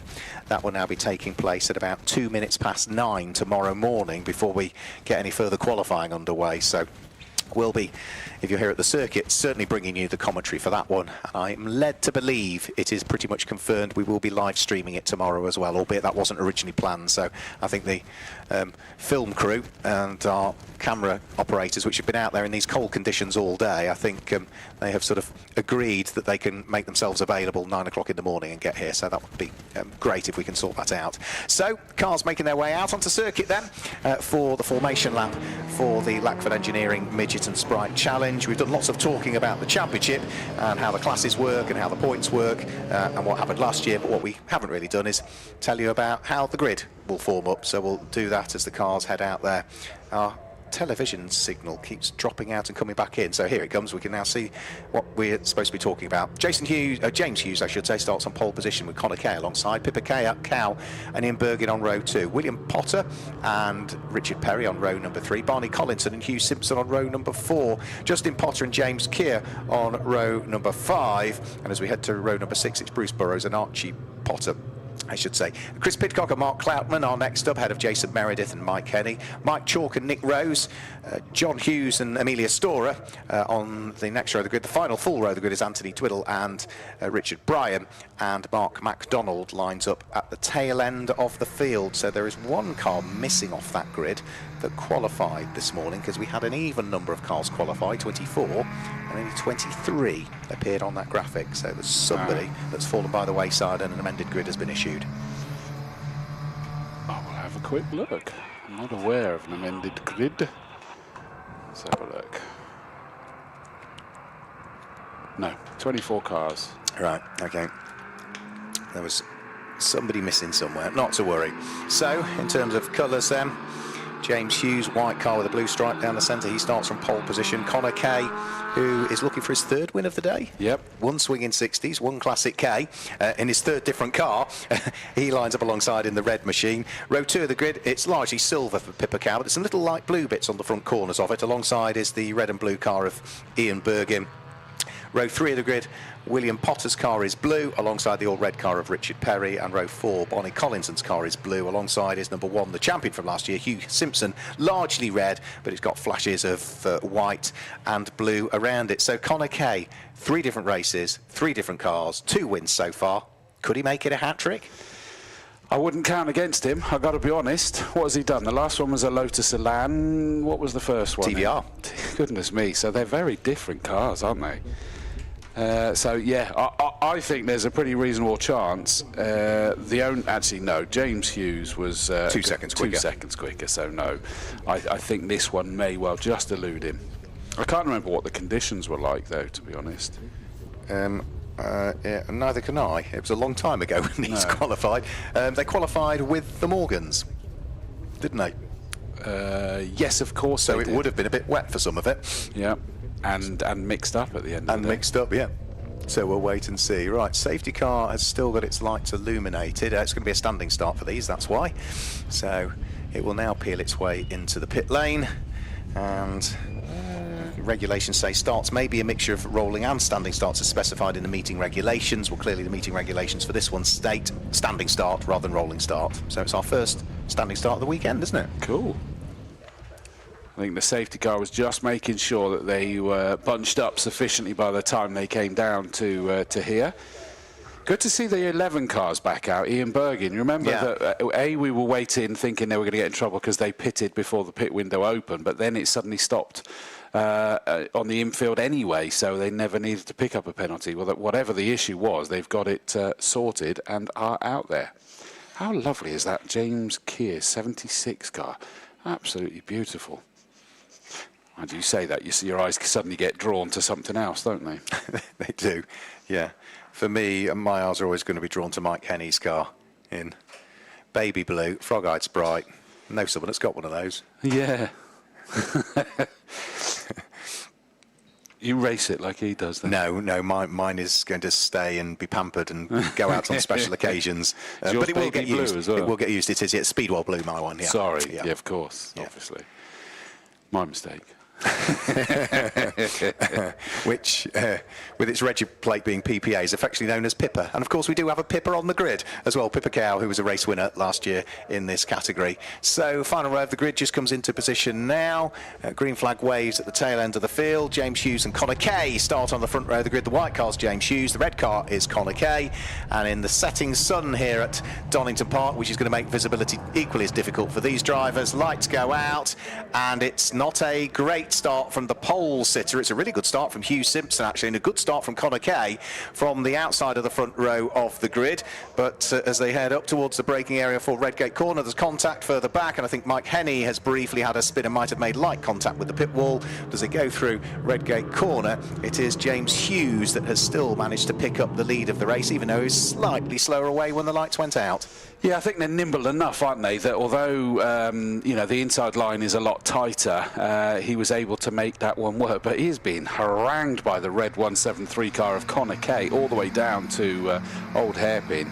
That was very, very impressive. It did look like he'd compromised his race somewhat there, but thankfully, for our entertainment values at least, he's got away with it. I did see a load of smoke, I thought, coming from one vehicle, but it may well just have been one part of the circuit had a bit of cement dust put on it, as by the time it got down towards the bottom of the Old Hairpin, the smoke seemed to have disappeared. So the top three have now broken away. James Hughes from Connor Kay first and second. The fast starting Hugh Simpson, the champion from last year, is sort of settling into the race in something like probably 7th or 8th position, but we might have a change here for second place. Connor Kay, who was in second, coming under pressure and is about to lose out, and has lost out, because nipping through and taking the place away is the number 7 car in the hands of Pippa Cow. Yeah, I was trying to work out who that was, because I was expecting to see the pink on the nose of her car a bit more prominently, but you can't in this sun. It does look all silver, and indeed she's managed to pick her way up into second position ahead of Connor Kay. I noted that there was only 23 cars because there was only one car on the 12th row. Jonathan Taylor is not out there, so sadly the 52 car is not out there at all. Your baby blue car is coming into the pits. It is, and I think it might have a little bit of damage on it because it made contact with the pit wall. So, yes, into the pit lane comes a rather sad-looking frog-eyed Sprite. Yeah, you don't want to do that to yours, Mark. No, definitely not. You would cry. Lots. Well, there's that smoke again, coming down through the Craner curves. Exactly the same car. It must be some body rub there that's doing it as it comes down through the Craner curves. It doesn't do it as it loads up coming into the... Oh, it does, as it goes into the Old Hairpin. It's car number 21, which is Nick Rose. So, yes, Nick Rose might have the pedal to the metal, but car is smoking a little bit in places. I'm going to be just dribbling sat in my hotel room tonight with the jokes you've thrown at me. Just sat in the corner, rocking backwards and forwards. Here come the front three to come through and put 2 laps in the book. It is still our pole sitter, James Hughes, that has the the lead at the moment, but Pippa Cow is on an absolute charge. Puts in a new fastest lap of the race. The gap's down to less than 3/4 of a second between the front two, and she's stretching away from Connor Kay at the moment. Up into 4th place, though, goes William Potter in the 115 car. 2 places gained, albeit that only 1 compared to where started, but Potter in the Austin Healey Sprite doing a great job trying to catch up with the front 3 to make sure they can't get away. I'm afraid Michael Chalk is into the pit lane in his fully modified car, so he is out of the race and is going to chalk up a retirement, so that will be him done for today. Hopefully they'll be able to get him back out for tomorrow, though. That's the hope. As for Pippa Cow, yeah, that fastest lap of the race, bringing the gap down to just 0.7 of a second. Yeah, the 201 car of Mark Cloutman, that just had a spin coming down into the Robert chicanes, but managed to keep it away of the gravel trap and was able to spin it back round and carry on, but lost a number of positions. He says, just scrolling down, only a couple of positions in the end, down to 21st place now.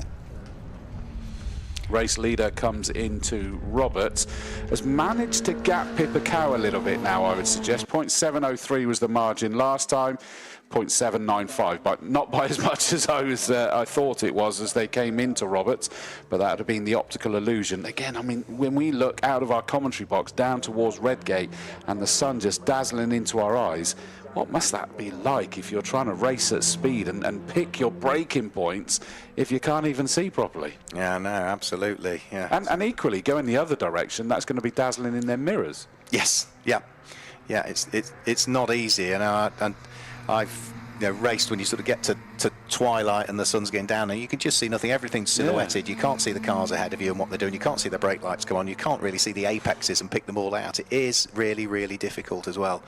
So James Hughes still under pressure from Pippa Cow, whose father won the road-going midget championship on several occasions, didn't he? Gil Duffy, yeah, he was multiple road-going midget champion back in 1980s, I would guess, Marcus?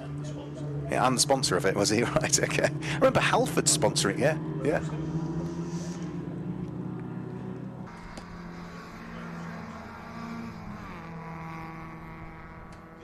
Last time round, our race leader, James Hughes, car number 2, actually set a fastest lap. What are we going to see this time? Across come our lead 2. The margin is up to nearly a second. Neither of them putting in fastest laps this time round, but they are fairly metronomic, to say the least, in fairness to both of them. They have pulled away comfortably from Connor Kay, so that hat-trick doesn't look like it's on at the moment, as long as the lead 2 don't do anything daft like take each other out of this race and hand it to Connor Kay. But at the moment it is largely about those 2, because the margin back to Connor Kay is now up to nearly 7, well, it's 7.5 is the just over to the race leader, down to 3rd place Connor Kay. We're starting to see personal bests from 4th backwards as it stands, but Connor Kay is under no pressure from those, because he's definitely lapping about a second quicker than the 4th place backwards cars. Andrew. Yeah, so 13.5 minutes to go. James Hughes still less than a second up the road from Pippa Cow. Tail enders just coming through and over the start-finish line, which includes Richard Byron, busy squabbling away. We've also got John Hughes, who's fighting away with Amelia Storer, actually. Those 2 cars just heading up towards Redgate Corner now, and just ahead of them there's another little fight going on as well, but our race leader's about to come through now and complete lap number 5, and the gap has grown quite a lot this time through, because the gap was 9/10 of a second. James Hughes sets the fastest lap of the race with a 1 minute 21.011, and as he has a good lap, Pippa Cow has a poorer lap and does a 1 minute 23.4, which is 2 seconds shy of her best, Chris. Yeah, I didn't really spot anything happening, but that does suggest a little mistake somewhere, doesn't it? And it means that that margin is now 3.342, so it kind of puts pay to the challenge at the moment. But we did see Pippa Cow come scything through the field, but I think it's just kind of pushed James Hughes on, hasn't it, to try and get quicker and quicker, knowing that he's not fully in control. We can't compare the qualifying this morning, because you're talking that pole time was a 1:31. As we've now got, is that 66? It is, I'm afraid, yeah. So that is Richard Perry, okay. It is. So that is the car that started in 6th place, all the 6s. Yeah. So Perry at the side of the track and heading in towards retirement. As for squabbles, well, again, coming in towards the Robert chicane, the battles still continue, and one that I've been looking at is Archie Potter in the last few laps, who is hounding the car of Anthony Twiddle ahead of him. Goes to a fighting over 13th and 14th, Twiddle having gone ahead on that lap. We have, there it is. That's where the 66 is. I didn't even see where the 66 was. It's just at the end of the pit lane. Yes. So I didn't clock that. I just saw it on grass. And no, it wasn't the only thing you missed. What did I miss? Perry at the side of the track. Car number 47 heads into retirement as well, and that's a gearbox issue for that particular car, Bruce Burrows, who is going to do the sensible thing, tuck it right behind the barriers. I don't even get that one. Well, Perry or Cider. Oh, I got you. God, dear me. Yeah. It's getting late in the day. That was quite a deep one. Right, that's another car that was sounding a little bit ropey as it went down the start-finish straight. I think they're backing off sufficiently. Not quite sure what the yellow flag was for. Yeah, it's another slower lap from Pippa Cow that time through, and in fact it's now 3 seconds slower than her best. So just wondering, you know, these are all old cars nowadays, and you push them hard, and occasionally you just have to back things off a little bit. So she might be just keeping an eye on things, or hearing something, or feeling something isn't quite right. So that car has certainly dropped off, hasn't it, in terms of its pace? Yeah, and I can't say that she's likely to have given up, because she was right there chomping at the bit. So it must be an enforced drop away, and it means that margin is over 4.5 seconds now. And we've still got 10 minutes 20 to go. I hope that doesn't mean for her sake that she's having to now nurse this to the end, because Connor Kay is now lapping quicker than her. He is, yeah. So he's going to slowly catch up in third place to the second place car of Pippa Cow.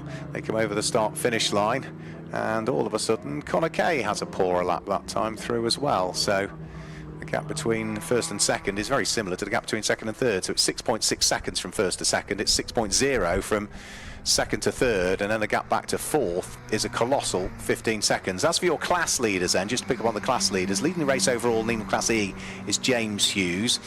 Connor Kay in third place leads Class C at this stage. Hugh Simpson in fifth, car number 1, the champion from last year, leads Class D at this stage. And I think there's only one car in the historic class this weekend, and therefore, by virtue of that fact, it is going to be Mark Cloutman, car number 201, that leads Class H for the historic cars.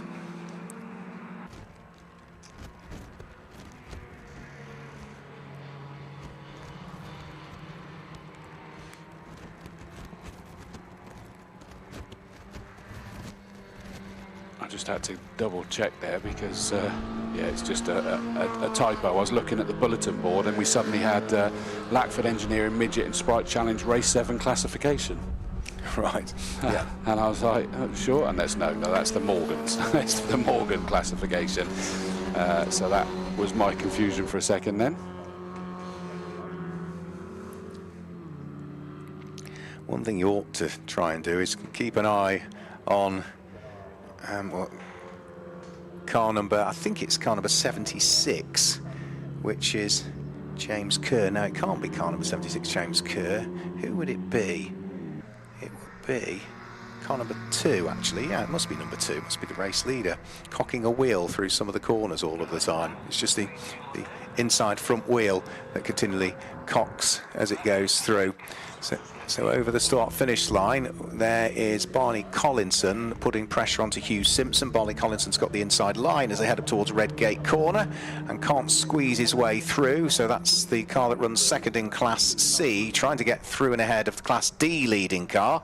Barney Collinson's going to have another little nibble as they head down through the Craner curves and have to deal with some back marker traffic as well. So Hugh Simpson dives through and past the back marker. Barney Collinson doesn't give up on his efforts to try and wiggle his way through, carrying a bit of damage to the tail end of Barney Collinson's car by the look of things, and now he's having a run around the outside of Schwantz to try and get the inside line for McLean's corner. It's taken him a while, he's almost there. They go side by side through McLean's corner. Barney Collinson might take him best part of half a lap, but he finally goes through and picks up 5th place from the champion. Yeah, so that was still raging there, to be fair, wasn't it? The 601 car made to work for that one. Collinson ahead of Simpson, but I think that Simpson's trying to come back. The number 1 red and white car, looking towards the inside as they come down towards Roberts at the end of the exhibition straight. Surely not. That's going to be a very tight line. He's done it. Can he wrestle it through fast enough? The answer is absolutely yes. So he did lose it to 6:01, but he's back up again into 5th place. So the TSL timing screen makes fibbers of us, Mark. It looks like nothing changed. Yeah, it can tell the story, does it? Yeah, look at it on one lap, look at it on the next. Doesn't really tell the story of the close little battle that the pair of them have been having. So Barney Collinson has sort of got to gather his thoughts again and see where else he might be able to unpick Hugh Simpson, but this time try and hang on to it. Onto top of Hollywood, down through the Craner curves. The red car with the white stripe just offset to the centre is the champion from last year, Hugh Simpson. So he still leads Class D, and even if Barney Collinson goes through, he'll still lead Class D because he's being hunted down by the 601, which is a Class C car at this stage. So again, they're still together, heading round through Schwantz curve. This time Hugh Simpson takes a wider line through Schwantz to prevent Barney Collinson from sneaking up the inside going in towards McLean's, which is what he did on the previous lap, and therefore Barney Collinson now thinks, right, okay, I'm going to try then to run side by side with you up towards Coppice and see whether he might be able to get an undercut back on the way out. But I think Hugh Simpson is doing a champion's job here. Yeah, oh no, he's going to have the inside line has now been covered on by the Collinson 601 car. That means he's going to have the inside line as they get down towards Roberts, but we've seen that taking that line does make it quite a challenge through there. So they are coming back at him was the number 1 car, but it is Collinson this time. But going down the Wheatcross straight, covering the inside line for Collinson because he needs to. Simpson's got the run down the straight, forced towards the outside. He's not going to make that work there, although he is still hanging it on the outside there. But it did stop the switchback then on him, on Collinson, didn't it? So Collinson fends that one off. Yeah, just about by his fingertips, hangs on to his newly acquired 5th position. Not for want of trying as far as Hugh Simpson is concerned, though, who's still sitting with the task in hand of seeing if he can unpick Barney Collinson. So he still leads Class D, but has now dropped down into 6th position at this stage. There's also another fight just coming over the start-finish line, which includes the race leader going past them, and that is going to be the light green car, which is going to be the number 45 car of Potter, Justin Potter, and he'll be busy fighting away with 131, which is Chris Pidcock, I think. So those two are having, again, another great little fight. Somebody slowing down on circuit by the look of things, and that looks like number 34 is in strife, which is John Hughes, who looked to be going very slowly down through the Craner curves and the old hairpin. So what have we got? 4 minutes left on the clock. Race leader on lap number 12. John Hughes definitely slowing out on circuit, and there's another car coming through which still sounds as though it's down onto 3 cylinders and limping round at this stage. So there's I think one car about to retire and another one that is struggling to keep going in the race with only 3 cylinders working on it at this stage. No such troubles though for that great fight that's going on between Justin Potter and Chris Pidcock, because they are still together as they head round through Coppice Corner, and they'll be able to continue their battle now as they head down the exhibition straight.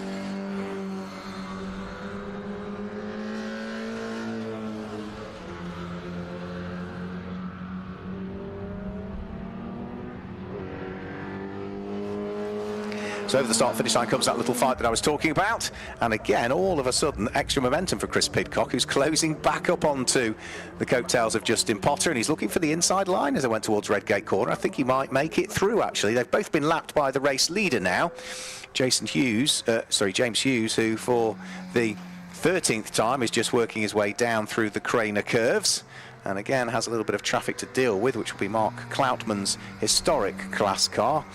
Connor Kay also working his way past the traffic. That's the Justin Potter and Chris Pidcock battle. He's gone through and past now as well. But Connor Kay is now 10.4 seconds adrift of the race leader.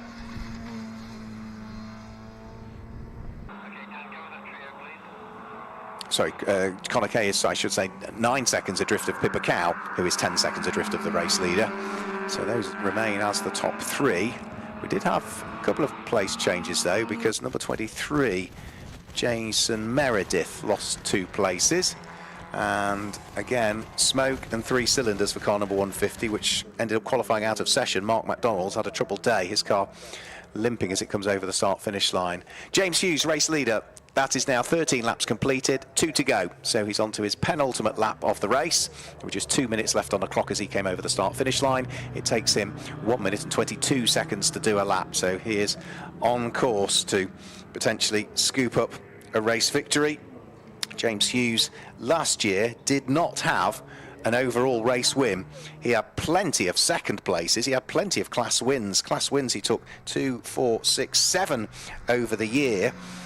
He took 7 second places. He took a 3rd place overall, but he didn't have a win last year. So we'll have to wait and see. Now, Pippa Cow's lap times have been continually dropping away and away and away. She started with 1 minute 21s and was then lapping sort of 2 and 3 seconds adrift of it. She's now lapping 6 seconds adrift of her best lap time, whereas Connor Kay, who is in 3rd place, is about a second and a half adrift of his lap time. He is closing in to the tune of 3 to 4 seconds a lap with a couple of laps to go, and he's only 5.6 seconds adrift, so we could have a battle on for 2nd and 3rd position. But time is running out. We are into the final minute of this race, and James Hughes is about to head on to lap number 15 this time through. So over the start-finish line, he will work his way. Checkered flag comes out with time on the clock. There was still 40 seconds on the clock, so checkered flag has come out slightly early again, not for the first time today, and calls us out. So James Hughes is going to claim the win. Pippa Cow, there's a story to tell. It's her car that's cocking the inside front wheel. I couldn't quite work out which one it was, but it's Pippa Cow's car. It's so stiffly sprung, it's cocking one wheel up all of the time through the corners. She comes through to finish in 2nd place. Connor Kay will finish in 3rd position. Should be William Potter to come through in 5th place. And through and over the start-finish line comes Justin Potter, who will finish in 9th place. Did his car go off the ball towards the end? Yes, it did. A 1 minute 38 second final lap from him. So the fight he was having was Chris Pidcock, all sort of evaporated slightly. Here comes the 3rd place car now over the start-finish line. William Potter comes through to finish in 4th place. Barney Collinson will come through and finish in 5th place. Hugh Simpson will pick up the Class D win and finish in 6th place with Ian Bergin, Chris Pidcock, Justin Potter, and then Carnival 130, which will be Archie Potter, who completes the top 10. So I think there's only one more car to come through, which has just taken the checkered flag now, which will be Jason Meredith.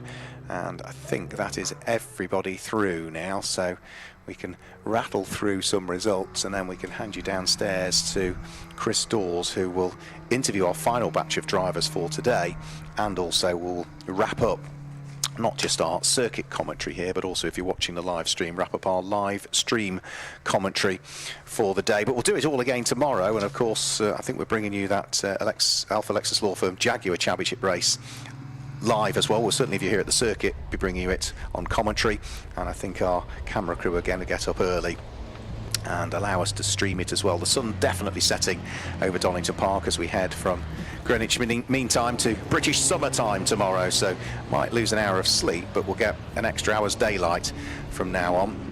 And we've got plenty of action to bring you tomorrow with the likes of the Fox Transport Turbo Tin Tops, Tractor Solutions Puma Cup, Liquid Molly Slicks, Gold Arts Magnificent Sevens, Coord Sports Tin Tops, Viren Builders New Millennium.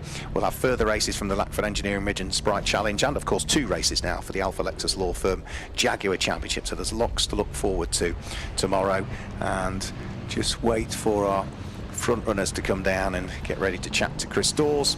We might be able to just confirm some results for you as well, but if not, we know that James Hughes, Pippa Cow and Connor Kay will be the top 3, and the class wins go the way of James Hughes, of Connor Kay, of Hugh Simpson and of Mark Cloutman. I think those are our class winners in classes E, C, D and H respectively in the opening round of the 2026 Lackford Engineering Midget and Sprite Challenge. See Pippa Cow out of the car and embracing with James Hughes. Connor Kay is already out of his car. Let's confirm some results. James Hughes claims the win from Pippa Cow in 2nd place and Connor Kay 3rd. William Potter was 4th, ahead of Barney Collinson, and Hugh Simpson 5th. Ian Bergin, Chris Pidcock, Justin Potter, and then Archie Potter complete the top 10 with Kerr and Twiddle in 11th and 12th place. Then it was Amelia Storer from Richard Byron, Jason Meredith, Mark Cloutman claimed the win in Class H, and Mark MacDonald was the last of those home. We lost, I think, 6 or 7 cars along the way. We've got our top 3 drivers for the final time down there with Chris Dawes. Yeah, thank you very much, Mark Werrell. Right, we'll start with James Hughes, our victor, the number 2 car. Congratulations. You did not have it your own way in the early stages, though. Definitely not. No, I said to Connor before we started, I said, are you going to give anyone else a chance, Connor? Because he's won pretty much everything today. But yeah, he was on me at the start, and that was a good battle. And then Pippa came through, and she just didn't leave my mirrors for the first 5 or 6 laps, so I was a bit worried there. But yeah, it was car came home in one piece, so that was the main thing, and it was an enjoyable race. Yeah, I mean, it looked like it was a case of just being patient, knowing that the pace was there as the race progressed, because you then started banging in a few fastest laps. Yeah, you can be guilty of overdriving it in that situation when you've got people behind you, so it's just staying calm and, yeah, just as you say, put the laps in and see what happens. Great way to round out the day, victory, give you the confidence going forward. That's it, thank you very much. Well done. Congratulations, Pippa Cow. Absolutely loving those early stages. You were really putting on the pressure. Yeah, it was brilliant. You know, Donington in the dry is fantastic. But it's a bit slippy up at Redgate and the old hairpin and McLean's. So I had a few moments and then I just thought, you know what, I just can't keep this pace up. So fair play to James, he's just so consistently fast. We'll have to do something about it tomorrow. Absolutely. I mean, it was there. That does answer my next question. We were worried that there was an issue with the car, but it was just a bit too slippy. Yeah, and I just didn't want to go off and do something stupid. So the aim was to race tomorrow. Although I think it's going to rain, so that might not be so enjoyable, but we'll see. You never know. Listen, awesome race. Well done. Thank you very much. Thank you. Last but by no means, there he is. Connor Kay. Connor. We were about to take sort of money if it was going to be the hat trick, but it just wasn't meant to be. No, I don't think I quite have the grip to match these Class E cars. I don't know. There was a moment at the beginning where I thought I could hang them, but just watch them slowly drive away. Also, towards the tail end with yourself, was it an issue with the car, or were you equally just sort of going, look, there's nothing, I'm going to nurse this tomorrow? I don't know. I didn't feel anything obvious in the car, but you always worry with one of these. It was a little bit slippy, and I reined it back a smidgen at the end. But no major issues. So 3 races today, 3 very different cars, 2 victories and a 3rd place. That's not a bad day. No, not a bad day at all. To be honest, I couldn't have asked for much more. It's far better than I could have ever expected. Absolutely awesome job, Connor Kay. Well done. Thank you.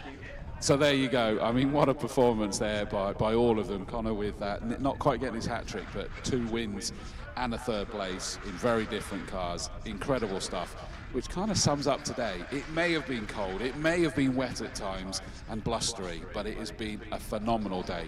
Massive thank you to the Orange Army, a few of them coming in behind us there. They have been out there in all these conditions. The medical crews, we've had the maintenance crews that have had to work hard a few times. They got us to the end of the day. We're going to do it all again tomorrow, starting bright and breezy. And I believe that we are streaming the first race at sort of 9:02 tomorrow that would have been at the end of today, the Jaguars, but we are putting it into the first thing in the morning. Then I'm assuming we'll take a pause on the feed because it will be into some qualifying sessions, and then it'll be racing wall to wall for the rest of the day. So don't miss it. It's a different link, but go to the Classic Sports Car Club Facebook or YouTube channels. You'll be able to see them there. Anybody that's here at the circuit, thank you for joining us. We're going to do it all again today. My name is Chris Dawes, and Mark Werrell, who's been up in the main box. We've loved every second. I hope you have as well. Have a very good evening. Good night.